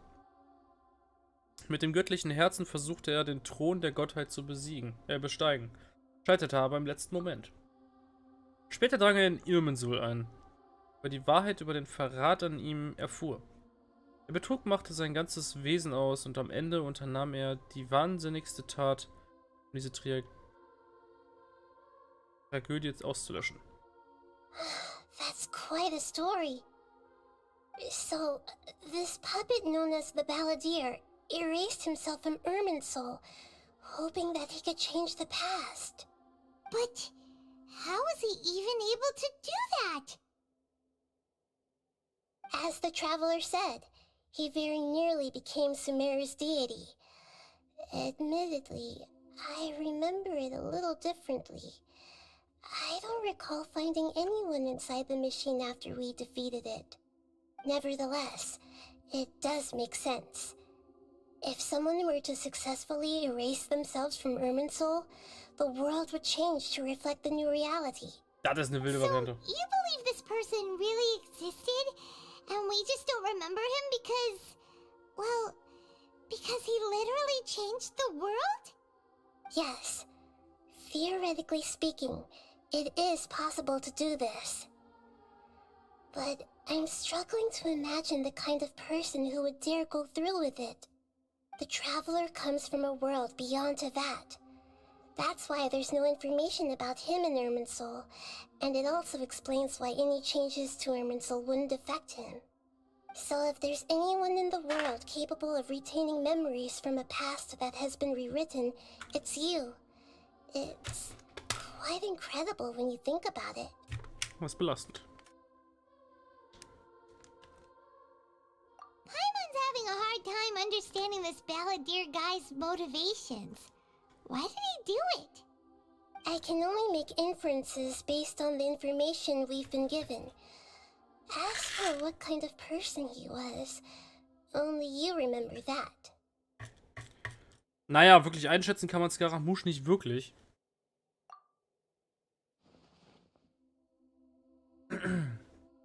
Ich und Scaramouche waren schon immer Feinde. Was ihn dazu bewegt, diese Dinge zu tun und warum er so skrupellos ist, das verstehe ich nicht. Will er das alles von vorn anfängt? Jemanden retten? Oder will er sich vollkommen selbst verleugnen? Möglicherweise kann das alles wieder richtig gestellt werden. Ich habe eine endgültige und korrekte Lösung dafür. Und darauf läuft es schließlich hinaus. Ich erinnere mich noch an die letzte Frage, wo er angefangen hatte. Er hatte sie mir gestellt. Und mein Zögern hatte ihm die Antwort verraten. Ich hatte gezögert, weil ich mit eigenen Augen gesehen hatte, wie die höhere Herrin Rukkhadevata ihre eigene Existenz ausgelöscht hat. Aber das konnte ich Nahida nicht sagen. Kurz gesagt, warum Scaramouche so entschlossen gehandelt hat, darf ich nicht aussprechen. Something else worrying you? Something that you can't share? It couldn't change the fate of the ones who had died, right? Once the Balladeer realized he hadn't been betrayed after all, it must have completely changed his view of the people of Tatarasuna. Now he saw them as friends again. He couldn't keep hating humans after that, and if he thought there was a chance he could save his old friends, it would be hard not to try. The story makes sense, every part of it.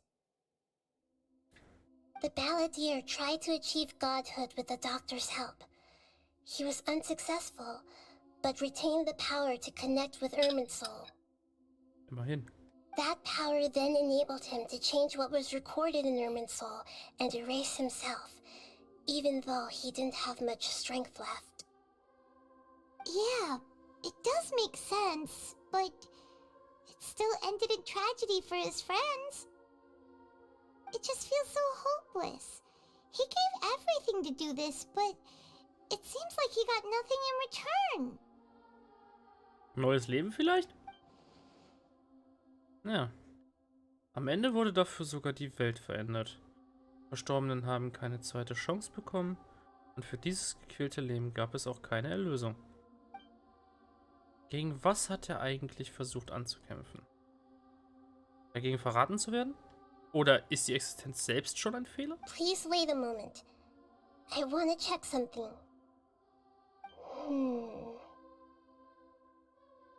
Found it. This should be the one.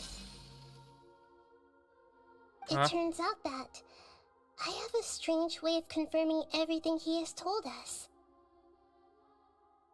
What is it? A record from a personal collection. It was tucked away in a corner. You should take a look. Da bin ich aber gespannt. Is this a fairy tale? Who wrote it? Ja. I authored this record myself. Huh?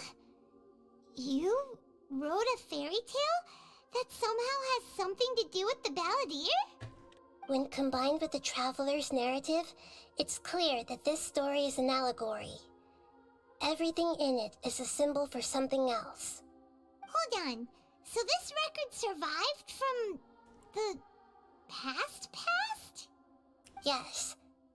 Any information about the balladeer or the kabuki mono and other records will have been changed. But I wrote this story in a way that means it was left intact. Changing the information in Irminsul changes to that. But Irminsul can't change information that was well hidden in advance. I guess I must have written this story as a backup before the balladeer entered Irminsul. That's incredible! What a great idea!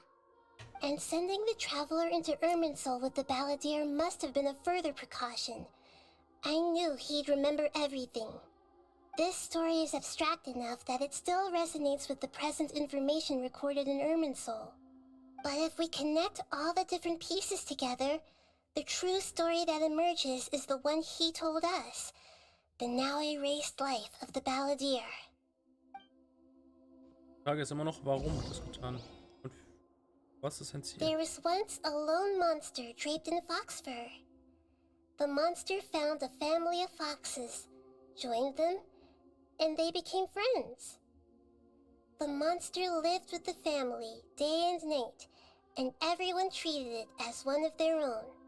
Once in a while, the monster would take off its fox fur at night, and lament to itself as it gazed at its reflection in the water. I am a monstrosity, yet they are too foolish to see it. I pity them. But the monster soon found solace when another came to live among the foxes who was not their kin. A kitten, carved from the wood of a white tree who had been abandoned by the humans. The kitten too wished to become a fox, but its tail was too slender and it could not grow a coat of richly colored fur. Yet when the other foxes saw this, they spoke words of comfort to the kitten. Even without a tail and fur like ours, you are still one of us. Eine Katze. In den Farben schwarz-rot. Und mit einem Felldesign, was der Frisur von Scaramouche ähnelt. Well. Hier will nicht sein, dass das Scaramouche sein soll, aber ja, doch. Furious at this happy resolution, the monster lit a fire on the mountain. The terrified animals panicked as the fire spread. The only way to extinguish the flames was to make a sacrifice. Guckt euch mal bitte den einen Fuchs da an. Hinter dem Monster. Der hat eine rote Strähne. Kasua? A gray fox stood up and addressed the monster. It said, "You are the cleverest among us. Surely you can help us find a way to solve this." The monster smiled, led the fox toward the fire, and murdered it.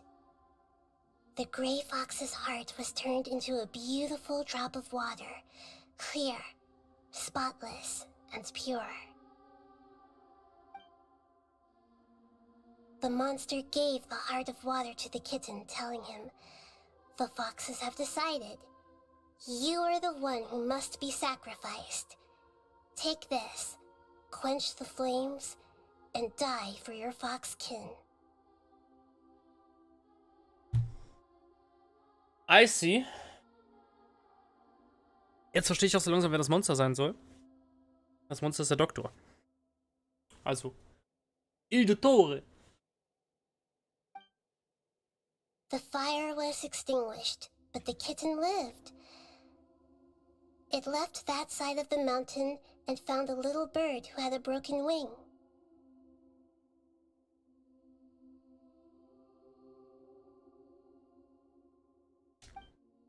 The two promised they would spend their whole lives together, but the little bird did not have long left to live. It passed away soon after. After burying the bird, the kitten left the mountain for good. Never again would it cherish a single creature, nor a single blade of grass that stood on that mountain. The kitten spent the nights wandering aimlessly, gnashing its teeth at the moon. How it wished to swallow the moon and devour the moonlight. If the world could only return to darkness, then it would finally be peaceful and content. Okay, I will fertig become mit the new Serverarbeiten, reine moon, League. the answer to everything. Then, no one will know that there were once birds, foxes, and cats in this world. And no one can know that they were different. War ja zu erwarten, dass du nicht allzu lange aussetzt. Naja, Minecraft-Server arbeiten ist aktuell tatsächlich nur Plugins zu schauen, ob die weiterhin durchaus laufen und ob es andere gibt, die noch Sinn machen. Ah. Deswegen suche ich jetzt ein ganz normales Blind. Ich spiele nicht mal Ranked, weißt du? So. Er ist schon so bei labil. PvP angekommen, Alter. Oh nee. Ja, damit ich wieder 0-10-0 aus dem Match gehe, weil ich gegen Shivana spiele. Ich dachte, du gehst jetzt doch nur in den PvE, aber da du schon bei PvP angelangt bist, bist du ja sowieso schon verloren. Naja, PvE spiele ich meistens so, wenn ich nicht alleine spiele. Ah. Okay.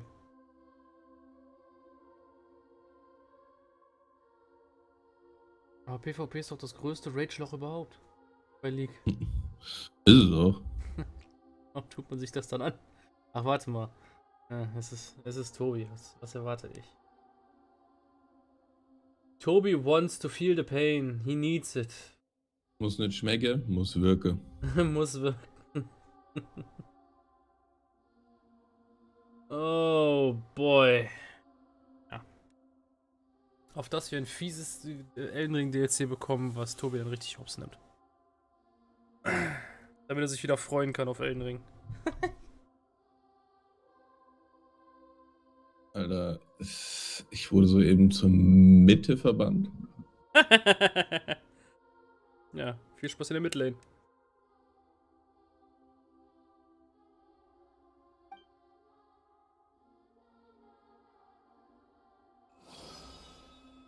We solved it! I remember now. This is not just the Balladeer story. It is his very own memories. I made a backup so that it would be preserved no matter what happened. To become a god, he was experimented on and modified countless times. It was brutal torture, and the only reason he was able to survive is that he was a puppet. This memory was extracted from him by the scholars. Presumably, they kept it to have something to defend themselves with. Creating a deity was just the first step. Some of them wanted to be able to control it. That's why they backed up his memory for later use. I buried it deep inside one of my own dreams, and then hid it inside an allegorical story so that it wouldn't be altered. It's hard to believe that this person really existed, let alone that he tried to get rid of us on more than one occasion. Paimon has no memory of him at all. He completely vanished like a puff of smoke. The Balladeer agreed to help me look for information about the Descenders, and although he was unsuccessful, he still helped you. Before he vanished, he confirmed an important detail, that Conria was where your twin first came into this world. We still don't know how the change to Irminsul will affect the senior ranks of the Fatui, but in all likelihood, They won't even remember their own harbinger.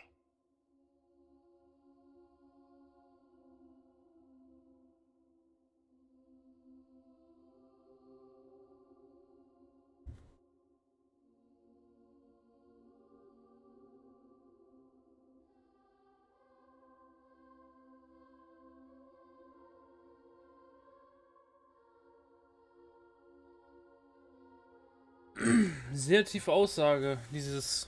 Das ist das erste Mal, dass ich dieses Gefühl habe, dass das Leben weniger wiegt als eine Feder. Holy shenanigans. Respekt. It sounds like Paimon wouldn't like this guy a whole lot if he was still around. But still, Paimon doesn't like the way it all ended that much better. This is why wisdom alone cannot answer all our questions. We look, we see, and we comprehend, but the question still troubles us. So the answer is not everything. People yearn to find the truth and then conquer the troubles they face. When you give someone the truth, you give them a chance to choose their own destiny. To others looking on, this may seem like a pointless endeavor, but for him, the chance to act on his desire to disappear must have meant a lot. Never forget that even when we walk beneath dark clouds along a road filled with suffering, the light of wisdom is always there, guiding us toward a better destination. And that is what you have been doing all along. Yeah, Nahita's right. Cheer up. How about we go get something to eat? We can pick up this heavy conversation again later. Good idea. Paimon, why don't you take him out for a walk to clear his head? You got it. Come on, traveler. You need to get out of your head for a while. You'll feel much better after taking a walk. Ah ja. Natürlich tun wir das. Let's go get a snack from one of the stalls in the Grand Bazaar. That'll be sure to lift our spirits. It must be really tough being the only one who remembers all that. But Paimon's always here to help cheer you up. Warum macht bei diesem Archontenauftrag Paimon einen auf komplett nette Freundin?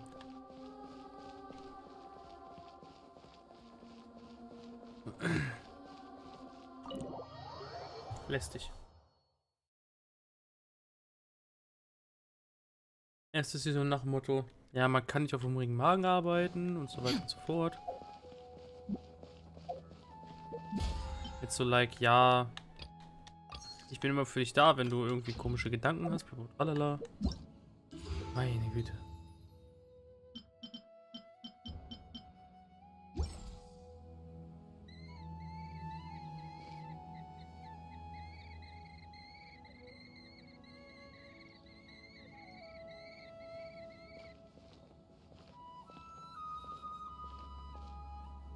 Zwei machen interessante Geräusche.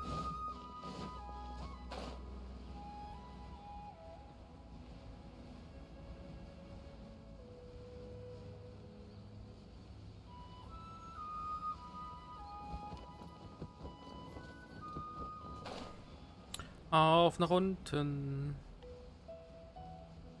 Tief in Sumeru.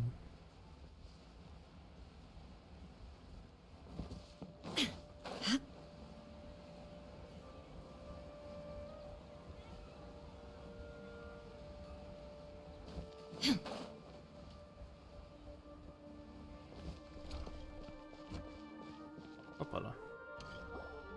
Aber auf dem Marktplatz.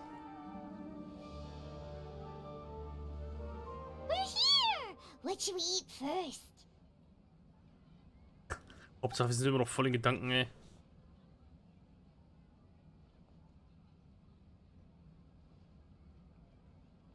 Ich habe die ganze Zeit über das Gefühl, dass etwas nicht stimmt. Als hätte ich noch etwas Wichtiges vergessen. Hey, are you gonna answer or what? Sorry. Entschuldige, ich denke über etwas nach.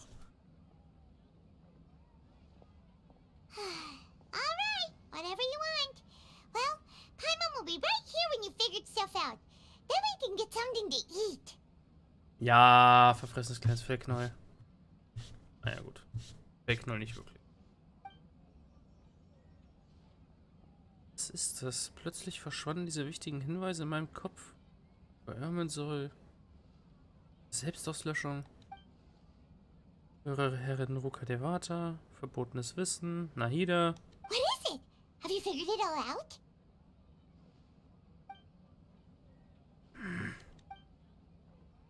Warte, ich erinnere mich, dass sie, die höhere Herrin Rukadevata, sagte, dass niemand seine eigene Existenz löschen könnte. Deshalb hat die höhere Herrin Rukadevata ihr eigenes Samsara erschaffen, die niedere Herrin Kusanali, damit sie sich selbst aus ihrem Soul auslöschen kann. Das alles kann nicht sinnlos sein. Why'd you jump up all of a sudden? Nein, Paimon kann ich es nicht sagen. Paimon weiß ja auch nichts von der höheren Herrin Rukadevata. Es ist sehr wichtig. Scaramouche kann sich unmöglich allein vollständig gelöscht haben, aber wenn es nicht vollständig war, was bedeutet das? Excuse me, boss. There seems to be a small problem with the last bill. Look, here.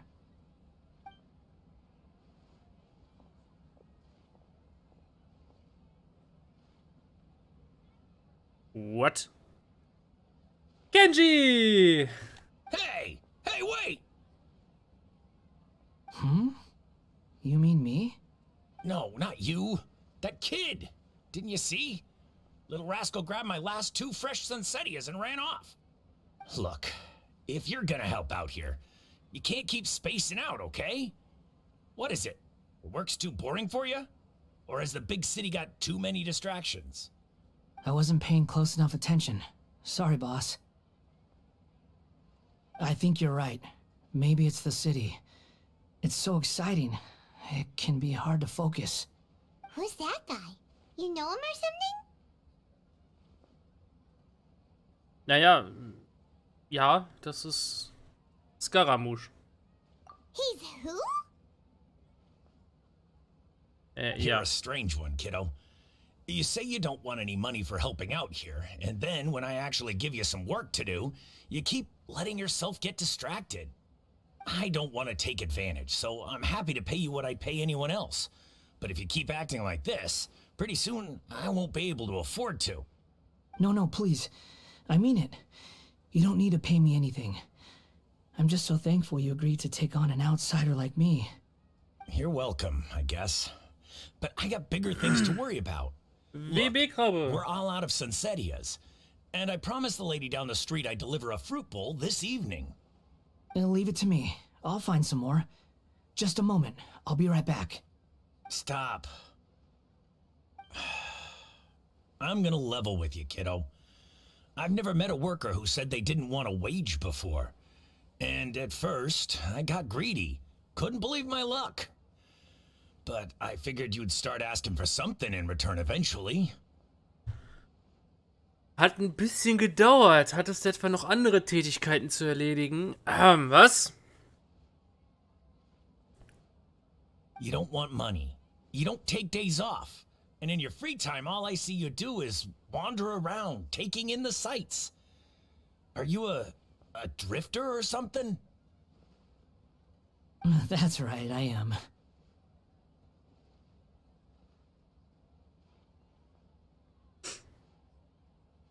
Naja, wer weiß. Vielleicht auch nach der Dusche.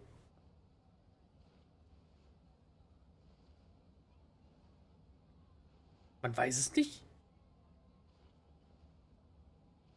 We can talk more about that later. First, let me get those fruits you needed. Sunsettias, was it? I'll be right back. Hey, what do we do now? Noch nicht. Okay, I see. I see you. I see you. Okay. Na dann. Okay, stay out of sight. Don't let him see you.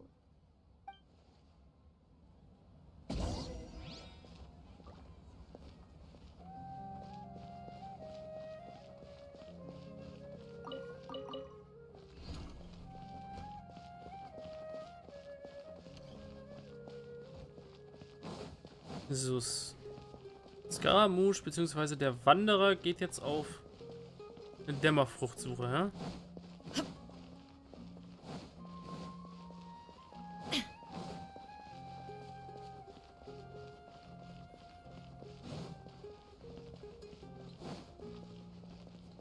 Eine Sache, die mich ja brennend interessieren würde, ist, ob Scaramouche wirklich so weit gegangen ist und sich bei Raiden gelöscht hat. Also, you know? Yeah, this'll do. Even though you say he's the balladeer, what are we planning on doing? Stealing his Sunsetias? Isn't that a bit too cruel? Oh, alright. This should be enough. Guess I should wash them before I take them back. Wenn ich es mit eigenen Augen gesehen hätte, würde ich es nicht glauben. Huh? You two over there. Is there something I can help you with? He spotted us! Paimon. You've been following me all the way from the city. I'd have to be blind not to notice. Have we met before? Kind of ish, ja. No, we haven't met. But you know me? I have no recollection. Das ist sehr kompliziert, aber ich kenne dich jedenfalls. Are you absolutely sure? Sorry, but I just can't take your word for it. Nee, ich kann es beweisen. Du bist eine Puppe, nicht wahr? A puppet? What makes you think that? Huh? You were right! The look on his face! I guess you do know me after all. That is not something I share with a lot of people. Look, I'm just a wanderer. But seeing as you've gone through all this trouble to track me down, I'm sure whatever it is must be important. Nahida Camp. Nein. Nahida Rehab, okay? Rehab. Wichtig. Oder Rehab Care in der Stelle.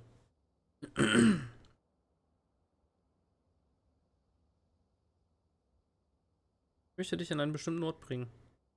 Okay, but please let me deliver these goods to my boss first. Sure. Are you really working for that guy? He said you don't want any more for it. Is that true? Yes, I ran into him out in the wilderness during a storm, and he let me take shelter in his cart. In return, I said I'd be his helper for a while. That's oddly nice of you. Let me take these back. Then I'll come with you, okay? Then let's return to the city.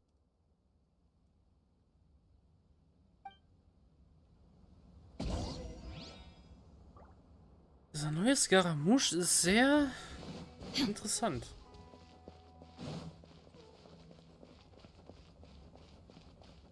Der Name Kenji passt auch ganz gut zu ihm. Wenn ich so drüber nachdenke. Also, wenn ich den Kenji nehme als Basis, den ich im Kopf habe. AKA Kenji von Battle Realms. Sieht schon aus wie ein Kenji, ja, das sowieso. Wobei vom Stil her... Ja, doch. Die sind schon relativ similar. Tragen beide einen übermäßig großen, coolen Hut. Tragen beide den Kimono. Haben beide dunkle, glatte Haare. Ja gut, Kenji irgendwann. Also erst hat er relativ wilde Haare und danach bildet er sich die zum Zopf.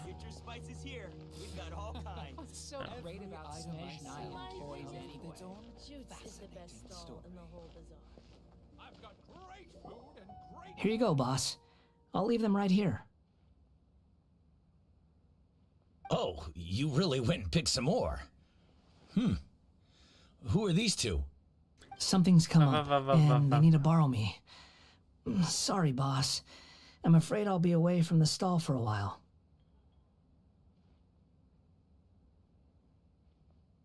Ich sag's ganz ehrlich. Wie kommt es, dass der Händler uns nicht kennt? Ich meine, rein technisch gesehen hätten wir, bevor wir in diese Legenden, also in diese Eichhörnchen-Quest hätten reingehen können, vorher die Legenden-Quest von Nahida machen müssen. Okay? Also. Basiert darauf, müsste uns dieser Händler doch kennen. Weil uns der ganze Laden hier kennt. Na gut. I was just about to pay you anyway. Go wherever you want, kid. Don't waste your time here. What? I get it, okay? You just wanted to help me out, to thank me for giving you shelter from the rain that day. Even then, I don't understand why you're so adamant that you don't want any pay for it. But look, it was pouring down, and there you were, sauntering along without a care in the world, like you had nowhere to be and didn't even care that it was raining. Imagine you were me for a second. It's a little weird, right? Why is this guy traveling during a rainstorm if he's not trying to get somewhere? And why is he taking a shortcut through the open country if he's not even in a hurry? Da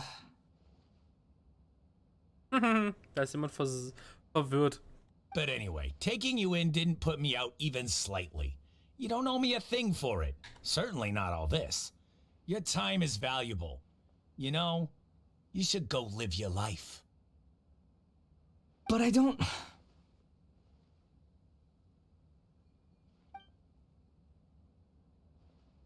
No, you're right. Then I suppose this is where we say goodbye. Thank you again for taking me into the city. Don't mention it, kiddo. I've run into all kinds of characters over the years. I just hope you find your path. Wird er schon. Thank you. All right, done. Thanks for waiting for me. We can go now.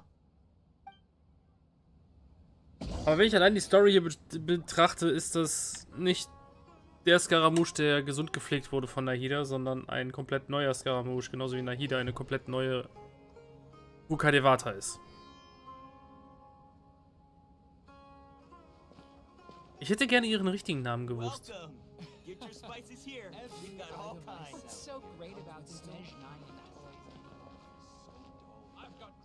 Vielleicht hieß sie ja damals Nilu. Would be interesting. So. Auf zu Nahida. Da laufen wir tatsächlich hoch. Jetzt versuche ich aber erstmal den richtigen Weg zu finden. Moment. Die Stadt ist ein bisschen kompliziert. Hier rüber, da hoch, da hoch. Nein. Ich muss die andere Abzweigung nehmen. Hier muss ich lang. Yes.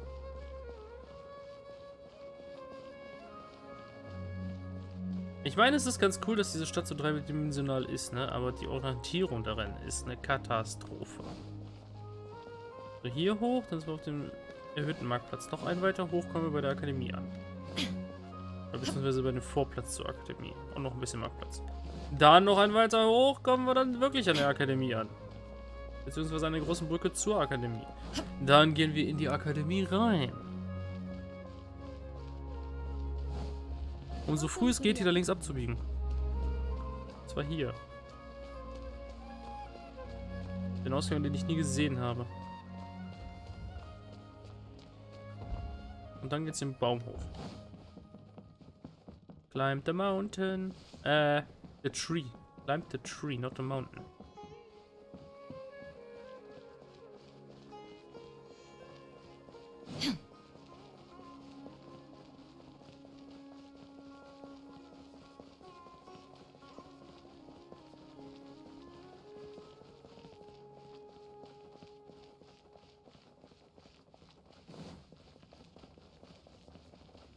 So, hoch hier, hoch da, hoch dort.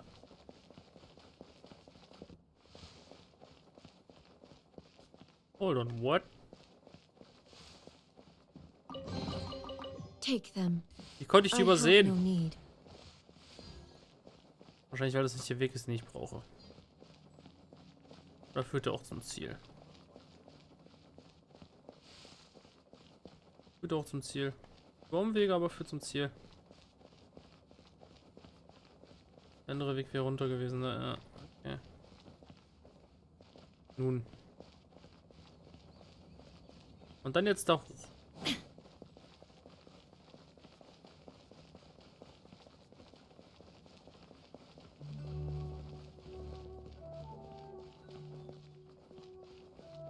Nahida! Wir haben da jemanden. Unten. Den du vielleicht kennen könntest. Solltest. Wie auch immer.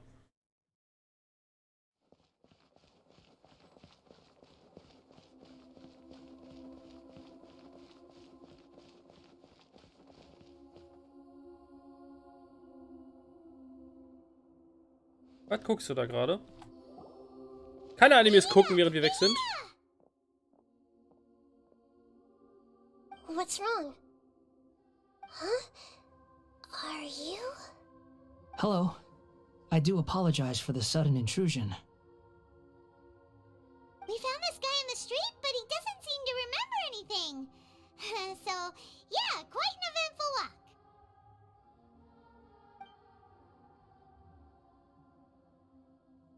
You say that you are trekking across Teyvat to train yourself.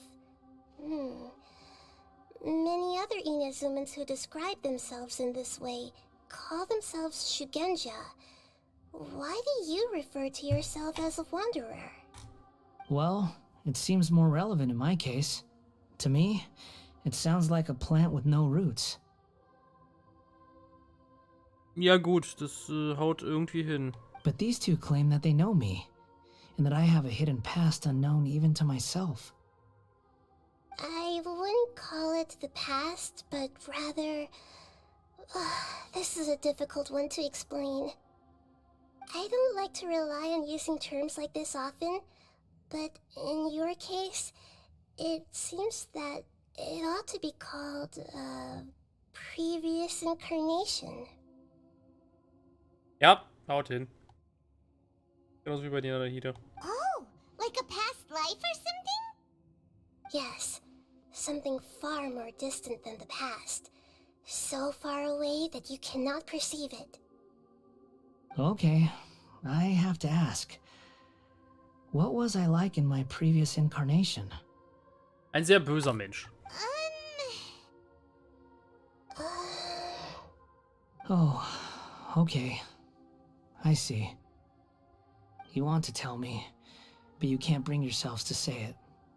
Looks like I didn't have the most wonderful existence in my previous incarnation. If it's that difficult to talk about, I have no doubt it will be just as difficult to hear. But I'll be able to handle it. Please, tell me the truth. Is truth something you care a lot about? Yes. Then I'll be straight with you. In your previous incarnation, you did many things that would be considered evil. You nearly died because of what other people did, and many died because of you. As a non-human being, you hated gods and humans alike. You drifted from place to place, never able to settle, even where you found status and identity. You adamantly believed that you were missing a heart. Actions rooted in persistence sometimes bear bitter fruit. Sometimes, you have to let parts of yourself go, or you'll never be happy.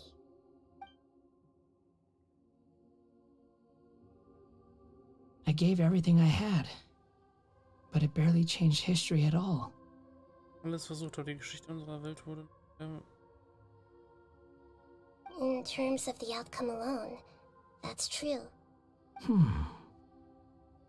I don't think I can judge everything I've heard purely in terms of right and wrong. Each choice a person makes belongs to a specific place and time, a chain of cause and effect, a cycle of karma and consequence. Wow. Unser Wanderer ist ja richtig deep geworden. Gratulation, Kenji. That is the nature of truth. If one thing is right, its opposite must be wrong. And yet, dichotomies like this are not enough to explain the world in all of its complexity. It seems like my previous incarnation wasn't the most likable individual. True.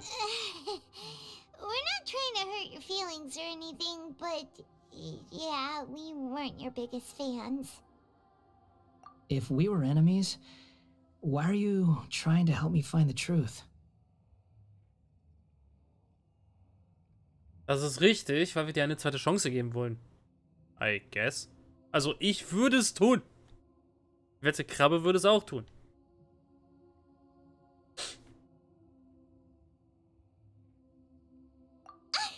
This is so frustrating! This guy's supposed to be our arch enemy, but now he's just some random stranger we met on the street! He's got so much to answer for, but we can't make him talk because he doesn't remember anything. What a weird situation. Lesser Lord Kusanali, as the god of wisdom, I trust that everything you told me must be true. Yes, it's all true. I can even show you the memories themselves, if you're willing. Please, I want to see them for myself. I want to experience my own transgressions. Even though it will cause your present self great mental anguish? I'm just a puppet, with no heart and no name.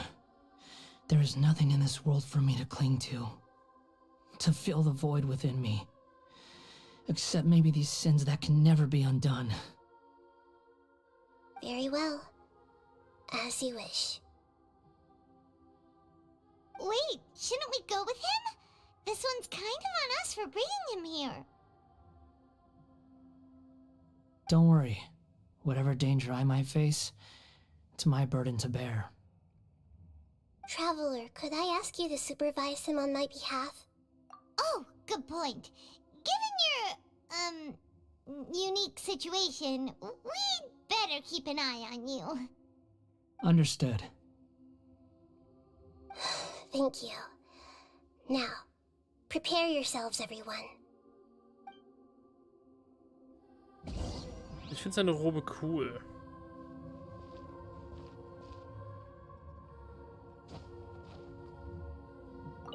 No matter what lies ahead, I'll face it.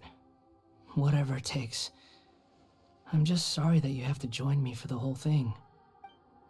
Ach, alles gut. It's time to get ready. If that's all you got to say to me, let's go. Und natürlich bleibe ich bei meinem Standardteam. Nichts und niemand kann dieses Team aufhalten. Nichts und niemand. Verstanden? This looks like Inazuma. Right now, you're in a dream I created using information extracted from your memories. These memories will show you the raw truth, but be aware that enemies may react just like in the real world. Please be careful. Sounds like an immersive experience. It's a good thing we came along. You don't need to do this for me. I don't deserve your protection. Alles gut. We never give up halfway. Well, we had to once, but that was your doing.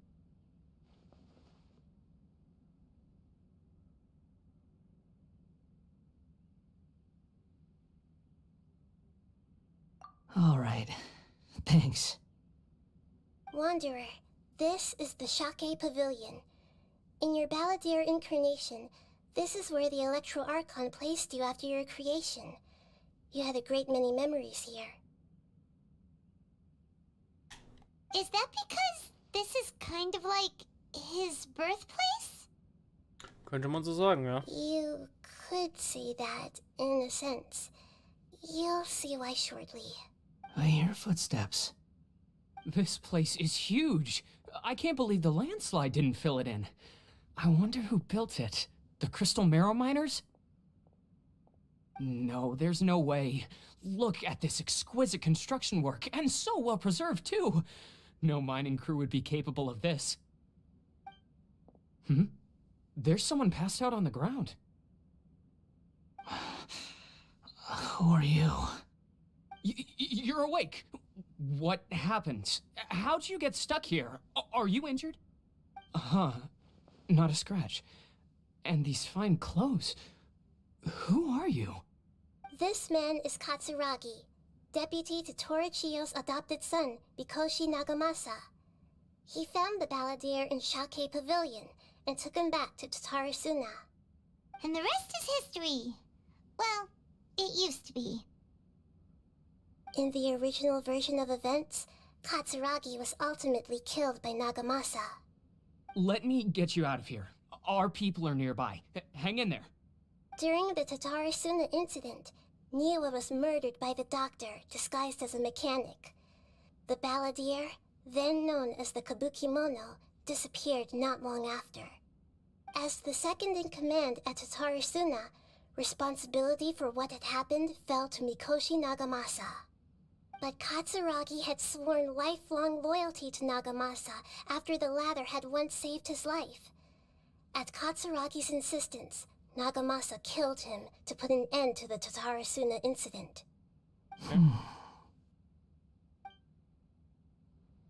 Katsuragi seems like he was a good guy. He looks like a warrior, but he has a kind face. Why couldn't he live a long and happy life?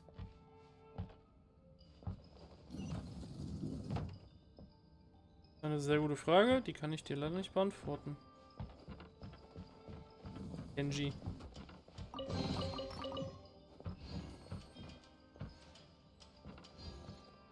Nagamasa, I found this young guy in a cave sealed off by a landslide. He doesn't remember his name. Well, we need to call you something. I hear the workers are calling you the Kabukimono. That's fine with me. Katsuragi, report to Niwa. Tell him we have someone new joining us.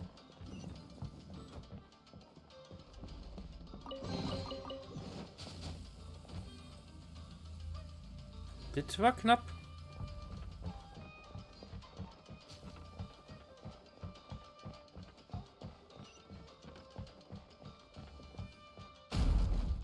Au. Allgemein, das wisst ihr?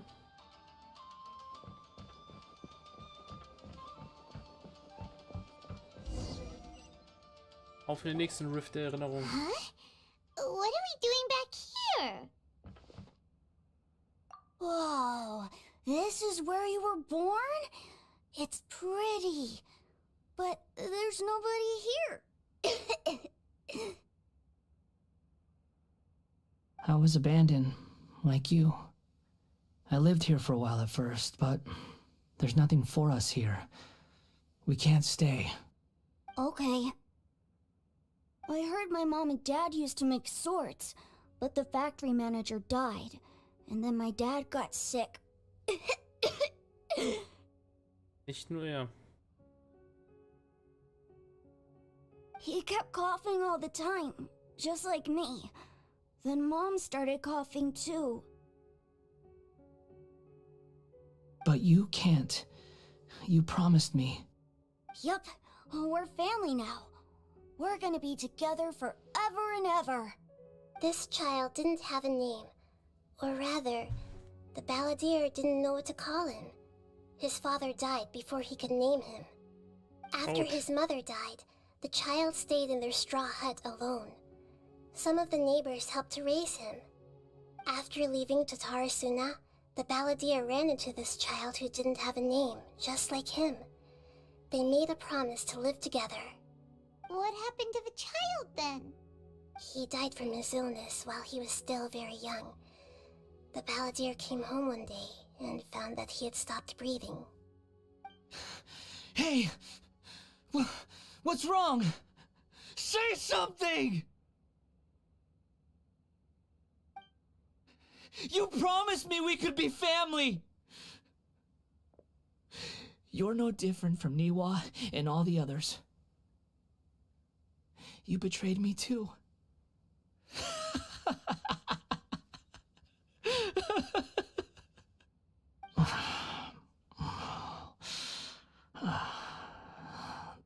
The voices have gone. It looks like the memory ends here. Let's keep going. Ja, okay. Er war ein super netter Typ, bis zu dem Moment, wo wir ihm die Erinnerung gezeigt haben. Das ist ja,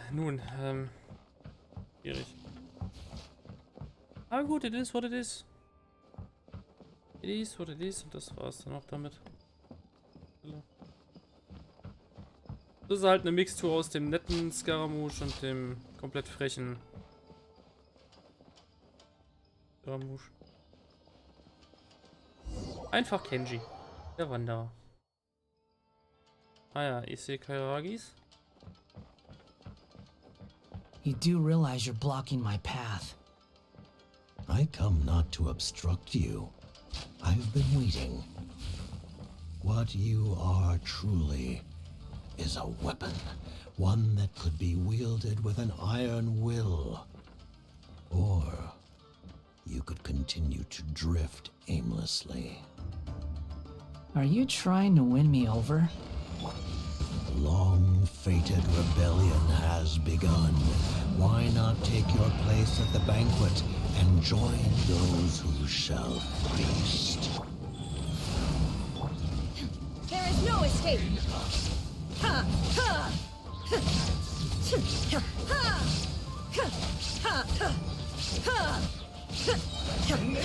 Torn to oblivion!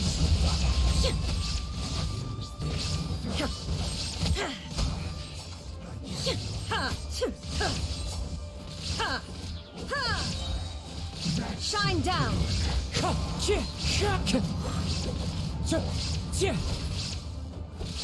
Rain outlines your fate.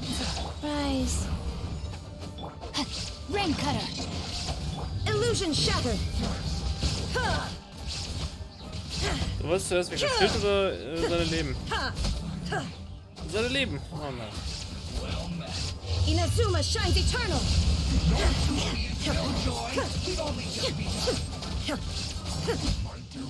Nope.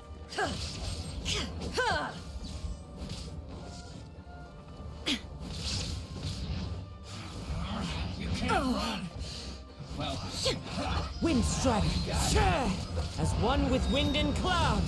Looks like I went too far. Yes, you did. Ist es nicht eigentlich ironisch, dass ich ausgerechnet mit Scaramouches Mutter hier durchrenne? Vielleicht willst du das ganze Crystal Marrow mitnehmen? Dankeschön. Wäre echt cool und so. Brauche ich nämlich. So eine Sayo und so. Oh ja.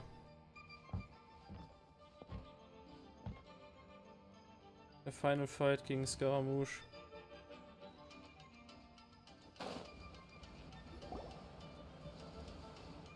This place is dark. Paimon knows this place. It's the delusion factory in Inazuma.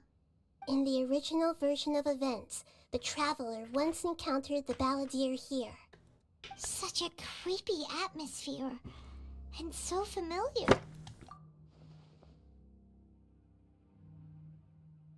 Yep. Hey, look over there. Well, well, my fair lady. Is this rundown factory and these incompetent fools all for me? Wow. You shouldn't have. Wie viel Sarkasmus möchtest du in einen Spruch bringen? Scaramouche. Ja. Okay, gucken wir uns doch mal Milady La Signora mal genauer an. Oder auch Scaramouche an der Stelle. Beide tragen keine Vision bei sich.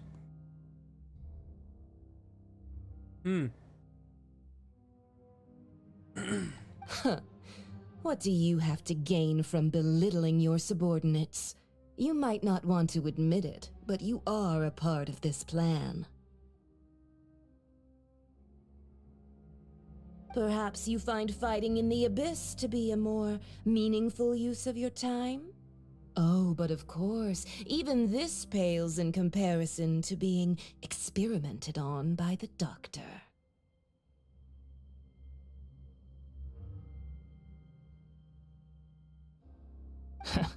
What a sharp tongue you have. Funny how negotiating never seems to be your strong suit. For the task ahead, I suggest you keep your true feelings to yourself. Es gab so eine Missed Opportunity. Guckt euch seinen Hut an. Da ist eine Maske drin. Ah, er hätte so ein cooler Boss sein können. Und dann machen sie ihn zum Mecker, Alter. Save your breath. I know what I have to do. I'm sure you think so, but I still think you need to hear it. Don't start thinking you're invincible, and don't let your emotions get in the way.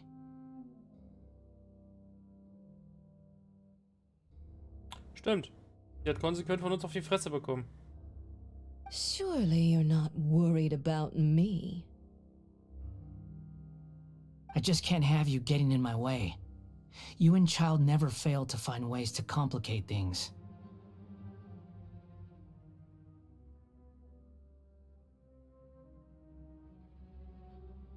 I'm merely lighting a little fire in this chaotic nation. But you, being tossed out like trash, must make you want to destroy it completely. Das ist richtig. Do you remember the last time you were here?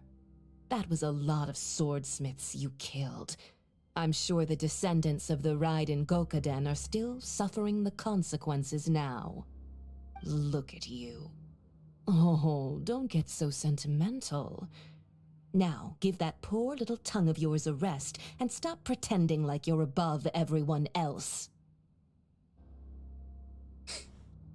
Also ich habe jetzt eigentlich von La Signora bei der Übersetzung ein Sweetheart erwartet oder sowas.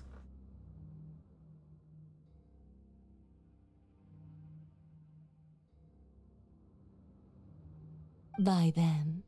See you at the victory feast. Nee. Du wirst bis dahin schon längst tot sein. Poor little tongue? She's playing with fire talking to me like that. Who does she think she is?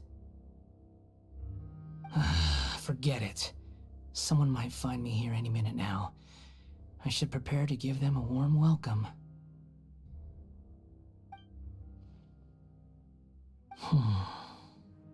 The plot does not end here. There is more of this story to come. Wanderer, are you able to continue? Yes. Please don't worry about me. Why are you staring at me in silence? Can't you think of a nicer way to express yourself? I'm under no obligation to be nice to you. Besides, I thought nothing mattered to you except results and your own interests. Isn't that right, witch? Muddle-headed puppet. You're only number 6 because you can take more abuse than other humans. Do you really count that as an asset? You're about as much fun to be around as a raging inferno. But before we murder each other, it'd be best if we finish our duties. Into the wind. No, my sword! Witness the power of Gugwa! Damals, als ich gegen sie gekämpft habe, war noch mein Team nicht so ganz so gut unterwegs. Aber jetzt?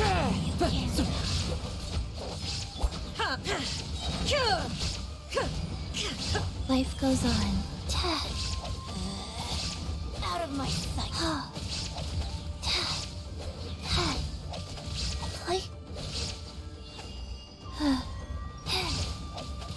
Rain outlines your fate. Let me weave you a verse. Go. Sacred name. Fortune preserver. One with nature. There is no escape. Now you shall perish.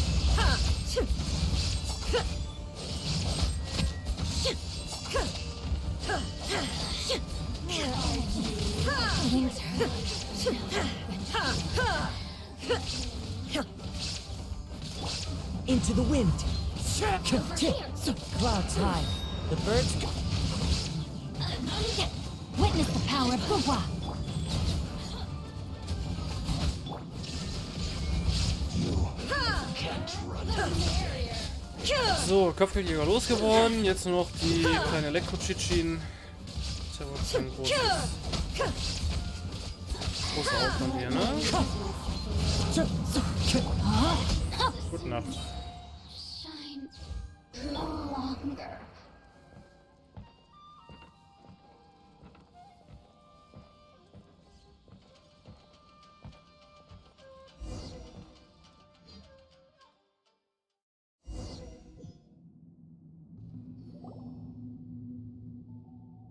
Oh. Looks like we have arrived in Sumeru.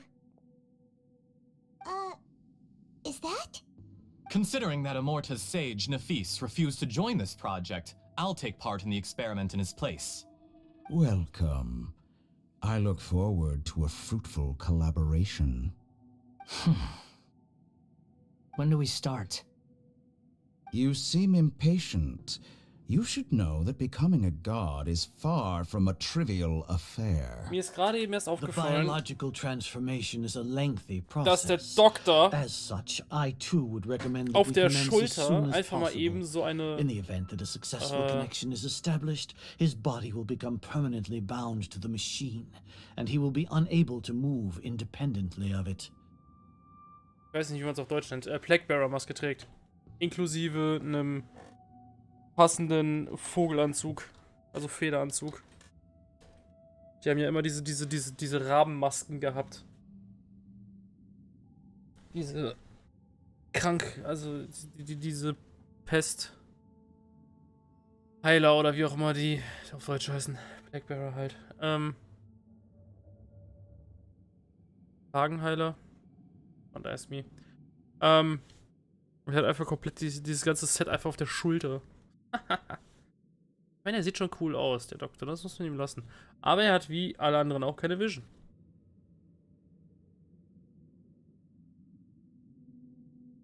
Nothing worse than what I've been through before then, Doctor. You were the most resilient test subject I ever came across. Thanks to you, I was able to garner a great deal of information. Alas, after that, you were under orders to remain in the abyss. We barely saw each other, and it became difficult to further refine the knowledge I had gained.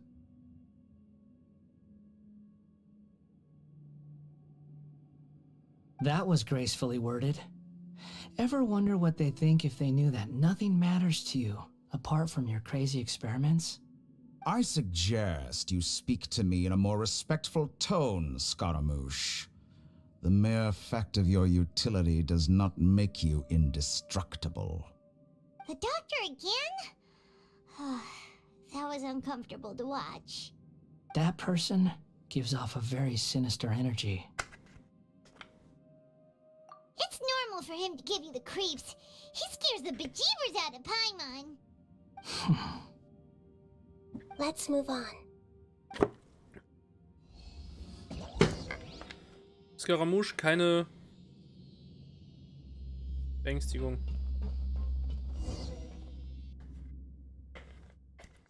Lass mich raten, wir dürfen am Ende noch mal den Bossfight machen.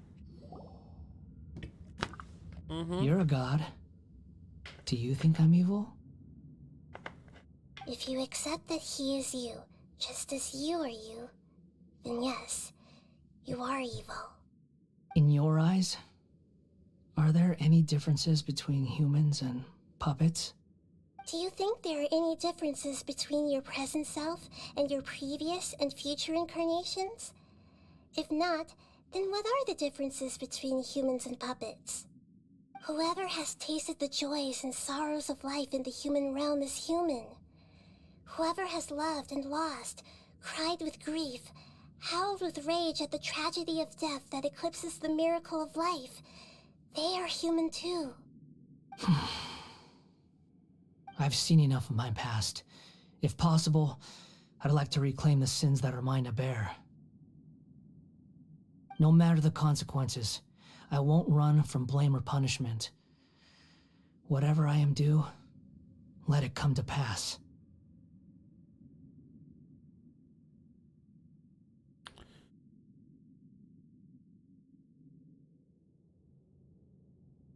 Can you return my memories to me? Huh? But identity? I've always believed that human lives follow a set of rules, with each person being a collection of past experiences. As a puppet living in a human world, my life is subject to the same rules. Regaining your memories means reverting completely to your previous incarnation. All the emotions that you discarded will return to you. Are you sure you want to do this? I've lived with the void in my chest my whole life. My creator didn't need me. And ever since I awoke, I've just drifted from one place to the next. But then I met you. And I finally realized that reclaiming my missing sins might be my one opportunity to become my true self.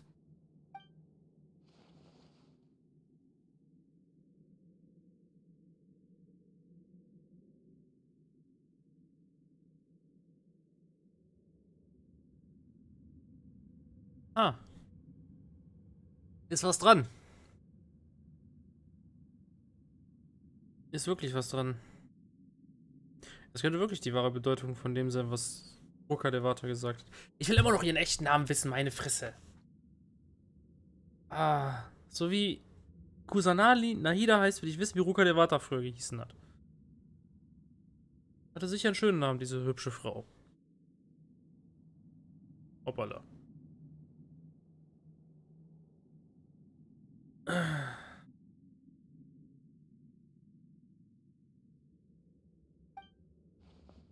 Es ist voll bestimmt, dass man seinen Sünden nicht entkommen kann. Ja, das sowieso. Das nennt man Karma. I've always felt I have an innate tendency to yearn for something more, in a way that goes deeper than for most people. But for all my soul searching as a Shugenja, I've never fully understood it. Looking at it now, it seems that I brought this curse upon myself.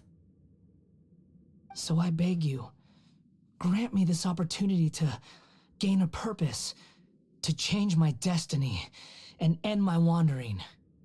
Very well. Since your mind is made up, I will return to you that which is yours.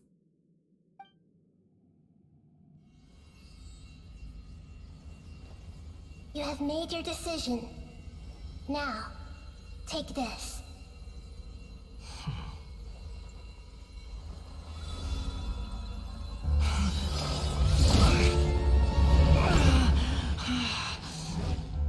Set him free. A puppet? What's he doing here? You're a human as far as I'm concerned. Everyone's here. Wonderful. What a fine blade. Nagamasa will be thrilled. This is my...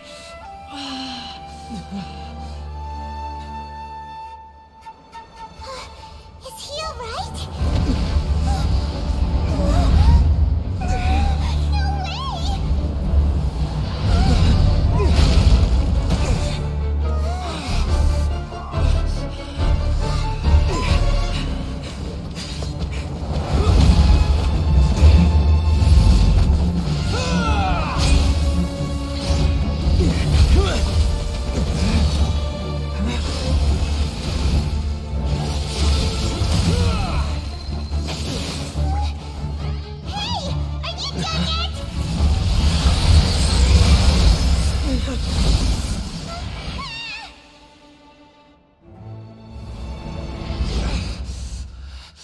All worthless dross will be purged.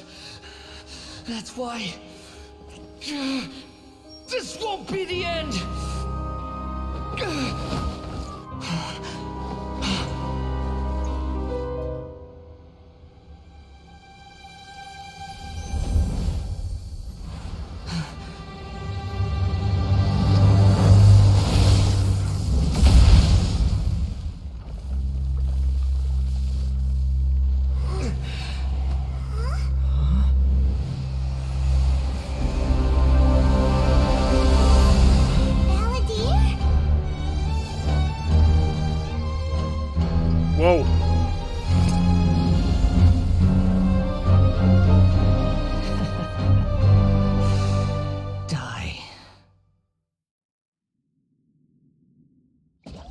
This is trying my patience. Have you got all your memories back now? Have you got any more stupid questions?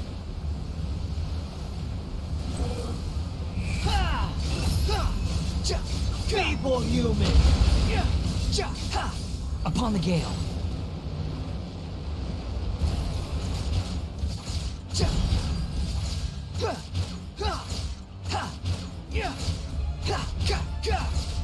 The wind rises. At my command, you shall fall.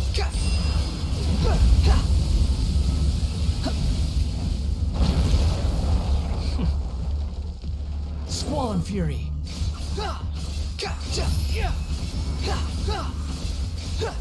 Perish!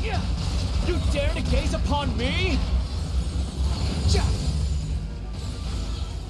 Quit following me. Churn! The wind rises.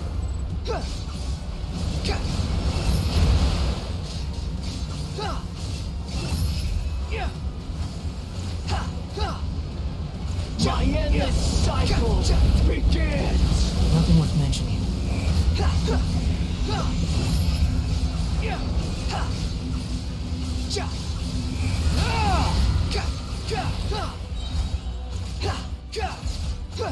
Insignificant pest! Squall and fury, you're dead!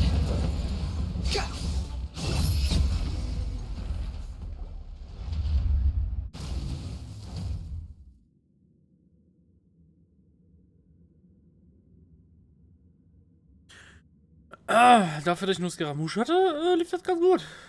Wanderer meine ich. Imbecile! Get out of my sight. It disappeared. Did we win? What did you expect? I'd never lose to that. There's the tone of voice again. You're definitely back to your old self. Wait, but it was you inside that thing too! What have you got to be smug about? Sorry. I'm harsh on myself and everyone else. Just the way I am. Jetzt, da deine Erinnerungen wiederhergestellt sind, würde ich die Vergangenheit einholen. You sound like you're concerned about me. Kind of. But don't worry. Thanks to you, even if I didn't change a thing, at least I now know the truth. The memory recovery seems to have been a success. This dream has served its purpose. Come on. Let's continue this outside.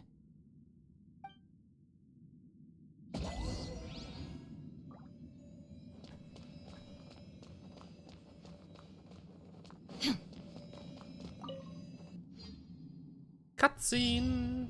Oder? Welcome back, traveler. No. Paimon, Balladeer. It feels like we just went on a really long journey. Yeah. Paimon's exhausted. You don't like being addressed by that name? It's fine. But I was just thinking, I should probably change it. Macht Sinn, dass du nicht mehr Scaramouche heißen willst. Also, du willst nicht mehr Scaramouche genannt werden. After learning about everything the doctor did, there's no way I can carry on using a name connected to him. I'm not planning on returning to the Fatui, and they wouldn't take me back anyway. Recent events will have affected a lot of people, and they might not even remember who the sixth is. So, you're quitting the Fatui for good? Das wäre eine heimliche Flucht. It's like you said, Lesser Lord Kusanali. Everything may look futile, but it wasn't completely meaningless. At least I made a lot of people forget about me. But that doesn't mean your own past has disappeared. Of course. And your main goal, for which you gave up everything you had, you weren't able to achieve it. I hope you can see and understand that. Changing the world, changing the past, changing the fates of other people, these are not simple things to accomplish. What you were looking for is complete annihilation. But this is just a fantasy. Even if the Balladeer is removed from existence, the world will not heed your will. Indeed. How ridiculous. Do you regret doing all that when you've gotten so little in return?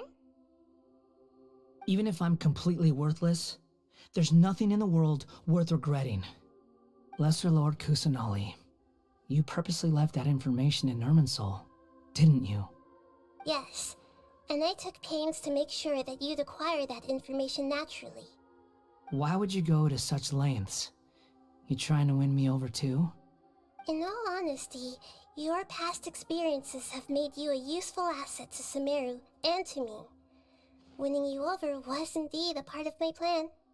But before that, I wanted to tell you the truth about your past.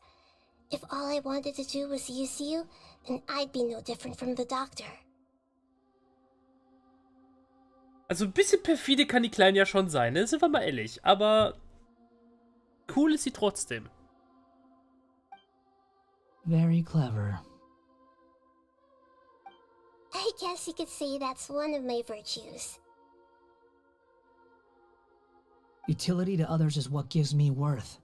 So if embracing my sins is what it takes to make me useful again, so be it. Oh right, I almost forgot. You're the good guys. You're into justice and all that. Sorry if I have a slightly different perspective on things, but I don't feel like I've been duped. The wisest leaders are fated to end up with the best helpers. I can live with that.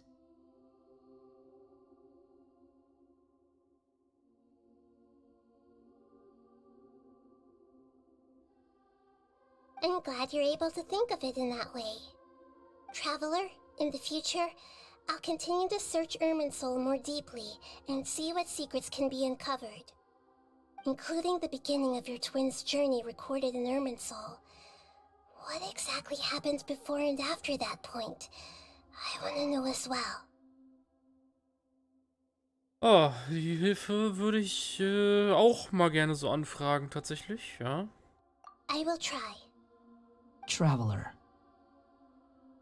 After I dove into the information torrent in Irminsul, why did you go to Inazuma? So that's how you found out whose fate had changed. And how.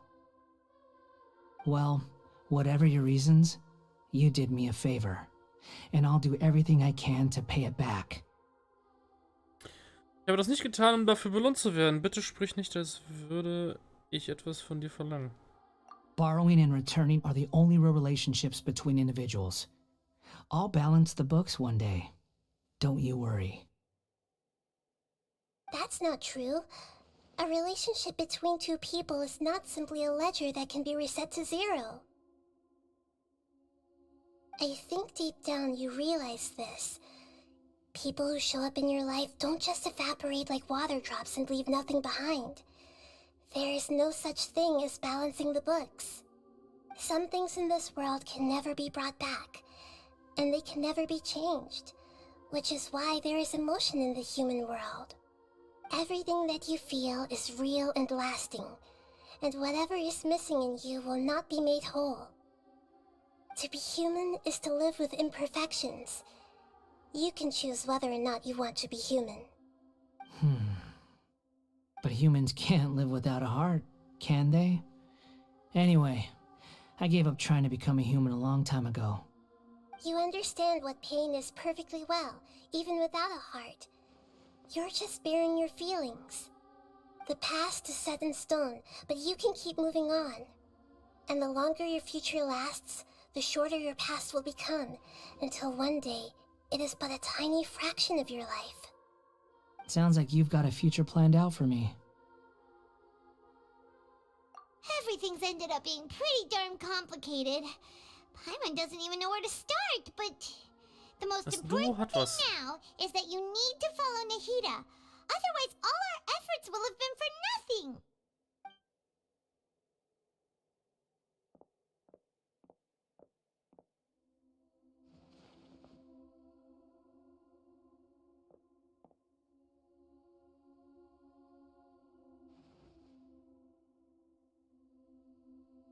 Then I guess I'll be helping you from behind the scenes from now on.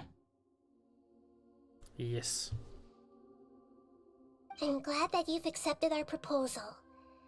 Why don't you choose a new name to celebrate? Ooh! Paimon wants to pick an ugly nickname for you, too! Why?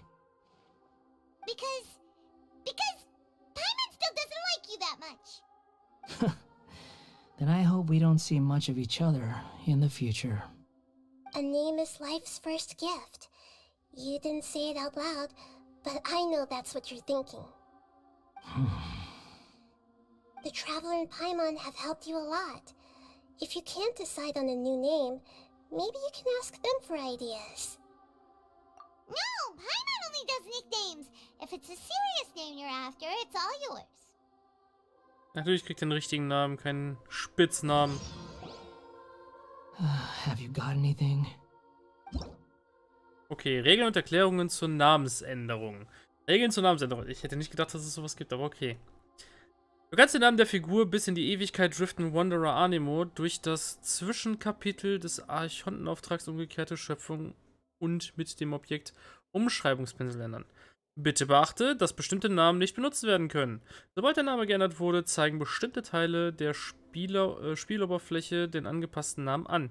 Bitte denkt daran, dass die Anzahl der möglichen Namensänderungen begrenzt ist. Der Möglichkeiten, okay. Erklärungen.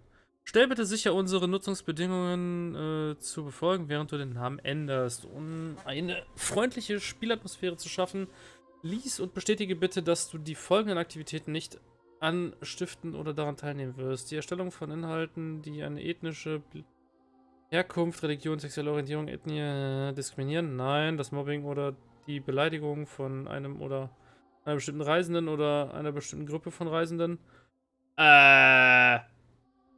Wouldn't do that one, but I'm certainly sure someone did it. Egal. Jegliche andere Inhalte oder Verhaltensweisen, die gegen die Nutzungsbedingungen verstoßen. So. Wir können deine Nutzung der Spieldienste einschränken, wenn du die oben genannten Richtlinien nicht befolgst. Die Einschränkungsmaßnahmen, die wir ergreifen können, sind unter anderem Sprechverbot, Zurücksetzen des Namens, Zwangsabmeldung, Anmeldungssperrung oder Kontosperrung. Gleichzeitig kannst du gern die Meldefunktion nutzen, um uns Bescheid zu geben, sollten dir die oben genannten Situationen begegnen. Okay. Finally it's time! Kenji is getting his fucking name. Jesus. Let's go. Kenji, hi. Are you sure? Yes, I am. Oh, alright. If you say so. Was geht, Kenji? There. Now you have a name of your own. What about a nickname? Are you done yet? Still thinking. Kommt noch mit der Zeit. Take your time. I don't need to see you again until you've thought of one. Everyone who manipulated me and made me suffer will have to pay the price. You mean the Fatui? The doctor, at least. Now that your stance has changed, I believe your future path will change accordingly. But it won't be immediate. You still need some time to compose yourself. One more thing. There are still some descendants of the Raiden Gokuden living in Inazuma. Some of them know. Well, they ought to know about the connection between Raiden Gokuden and myself. I don't plan to leave Sumeru for the time being. If you see them in Inazuma, please tell them that I was the one responsible for the Raiden Gokuden's downfall. Even though the events have been erased from the world, they still deserve to know the truth. I see. That is up to you. Huh? But if we do that, then... It's fine. Let them stab their blades into my chest if they so desire.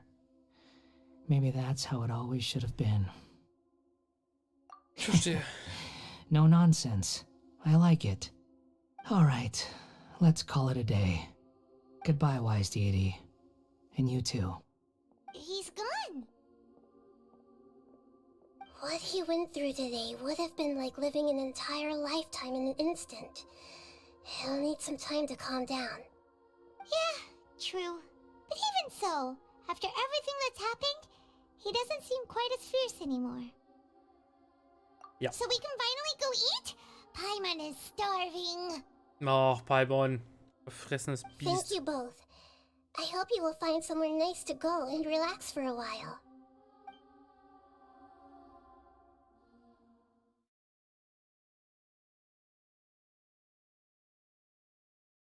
Das ist ein sehr langsamer Ladescreen gerade gewesen.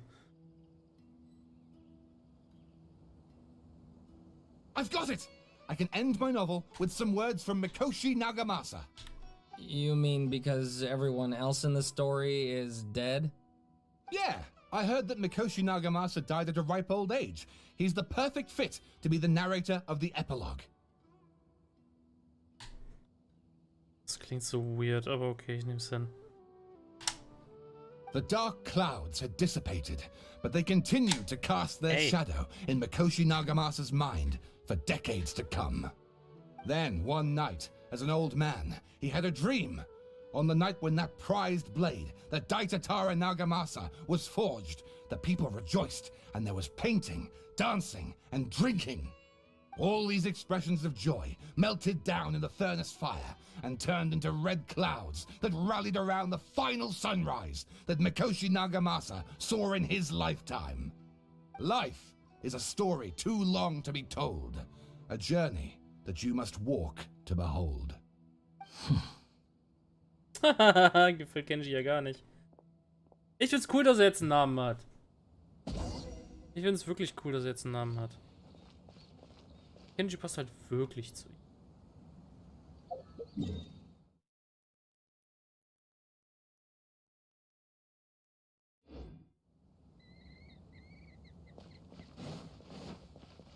Na, wie sehr kann ich den Baum hier ausnutzen? Das Gebäude. Weg abzukürzen.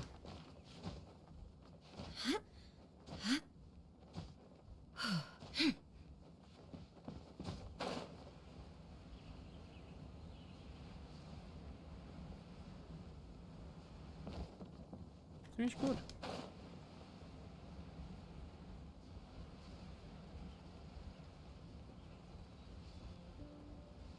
Let's use the tree to get along.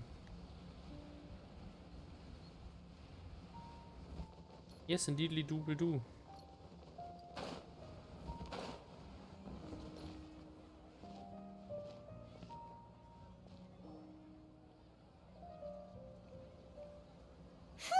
It's about time we had a break.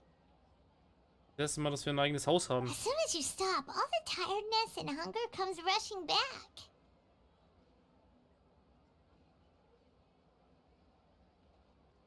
Wow, great! Huh? Look at the vase. Did someone break it while they were cleaning the room or something? Like, Paimon doesn't remember there being a cleaner. Ja, fuck. Was für sie? Die Flasche zu. Aber gleich danach hat Scaramouche seine eigene Existenz ausgelöscht. Hat er die Welt nicht schon verändert? Warum ist diese Flasche dann immer noch zerbrochen? Nur die Erinnerungen wurden geändert, nicht die Welt. You sound lost and confused. What?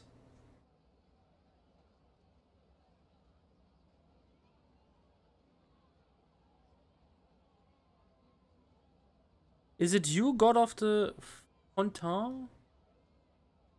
God of...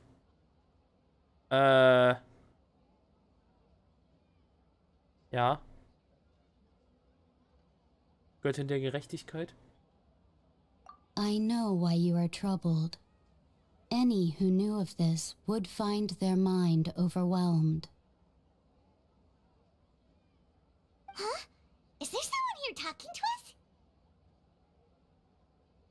Unfortunately, the fate of Tevat cannot easily be changed. Perhaps a god may have a slim chance, but for anyone else, Who can say? When a small animal runs into a tree trunk, though the tree may sway, it is not displaced. The same is true of fate, like a vase that falls to the ground. Whether it is broken by a cat or by a bird, the result is still a broken vase, is it not? Die klingt ein bisschen wie Miko, muss ich gestehen. How do you know about all this? History does not change easily, but human hearts can. Believe your own eyes. Only that which you see is true. What is unseen is but an illusion. Ich sag dir, das ist die Göttin des Wassers. The voice has disappeared. And who the heck was that? And what were they doing coming out of nowhere and saying all that scary stuff? Das war ihr Ruf von wegen, kommt zu mir! Den Augen vertrauen. Hat sie gesagt. Soll ich auf meine Erinnerungen hören? Anyway, that face is still lying there broken on the ground. Should Paimon go get someone to clean it up?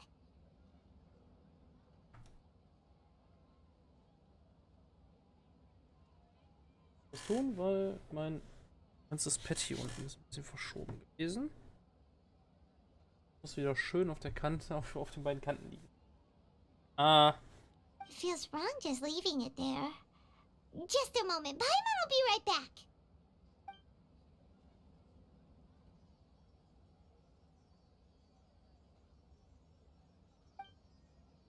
Was erwartet mich in der Zukunft? Die Göttin der Gerechtigkeit.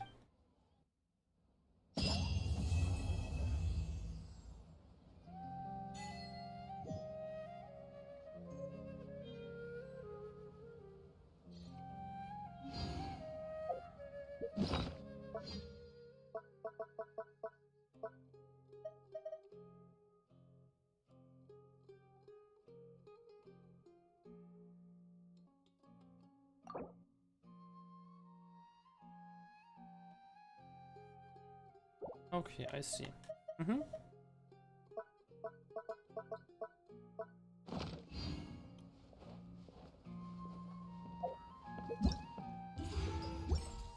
Gut. Na.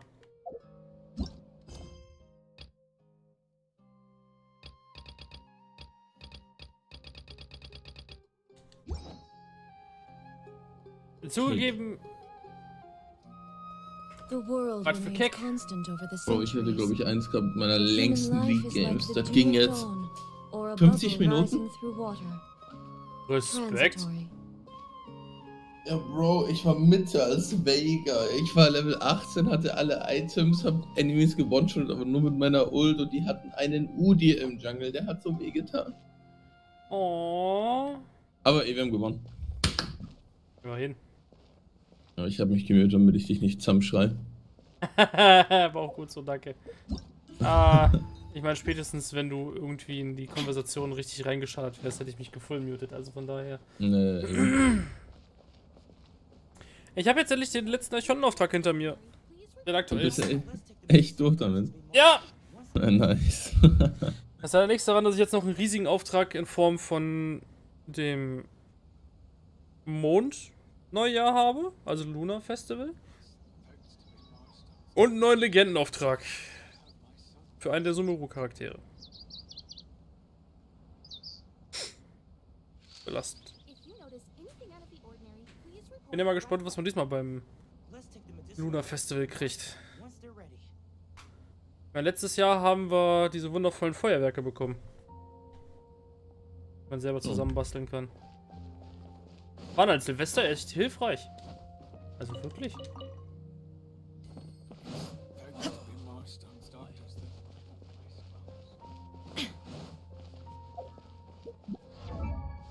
So, die Frage ist, heißt er jetzt auch wirklich in meiner Charakterliste Kenji? Das wäre witzig.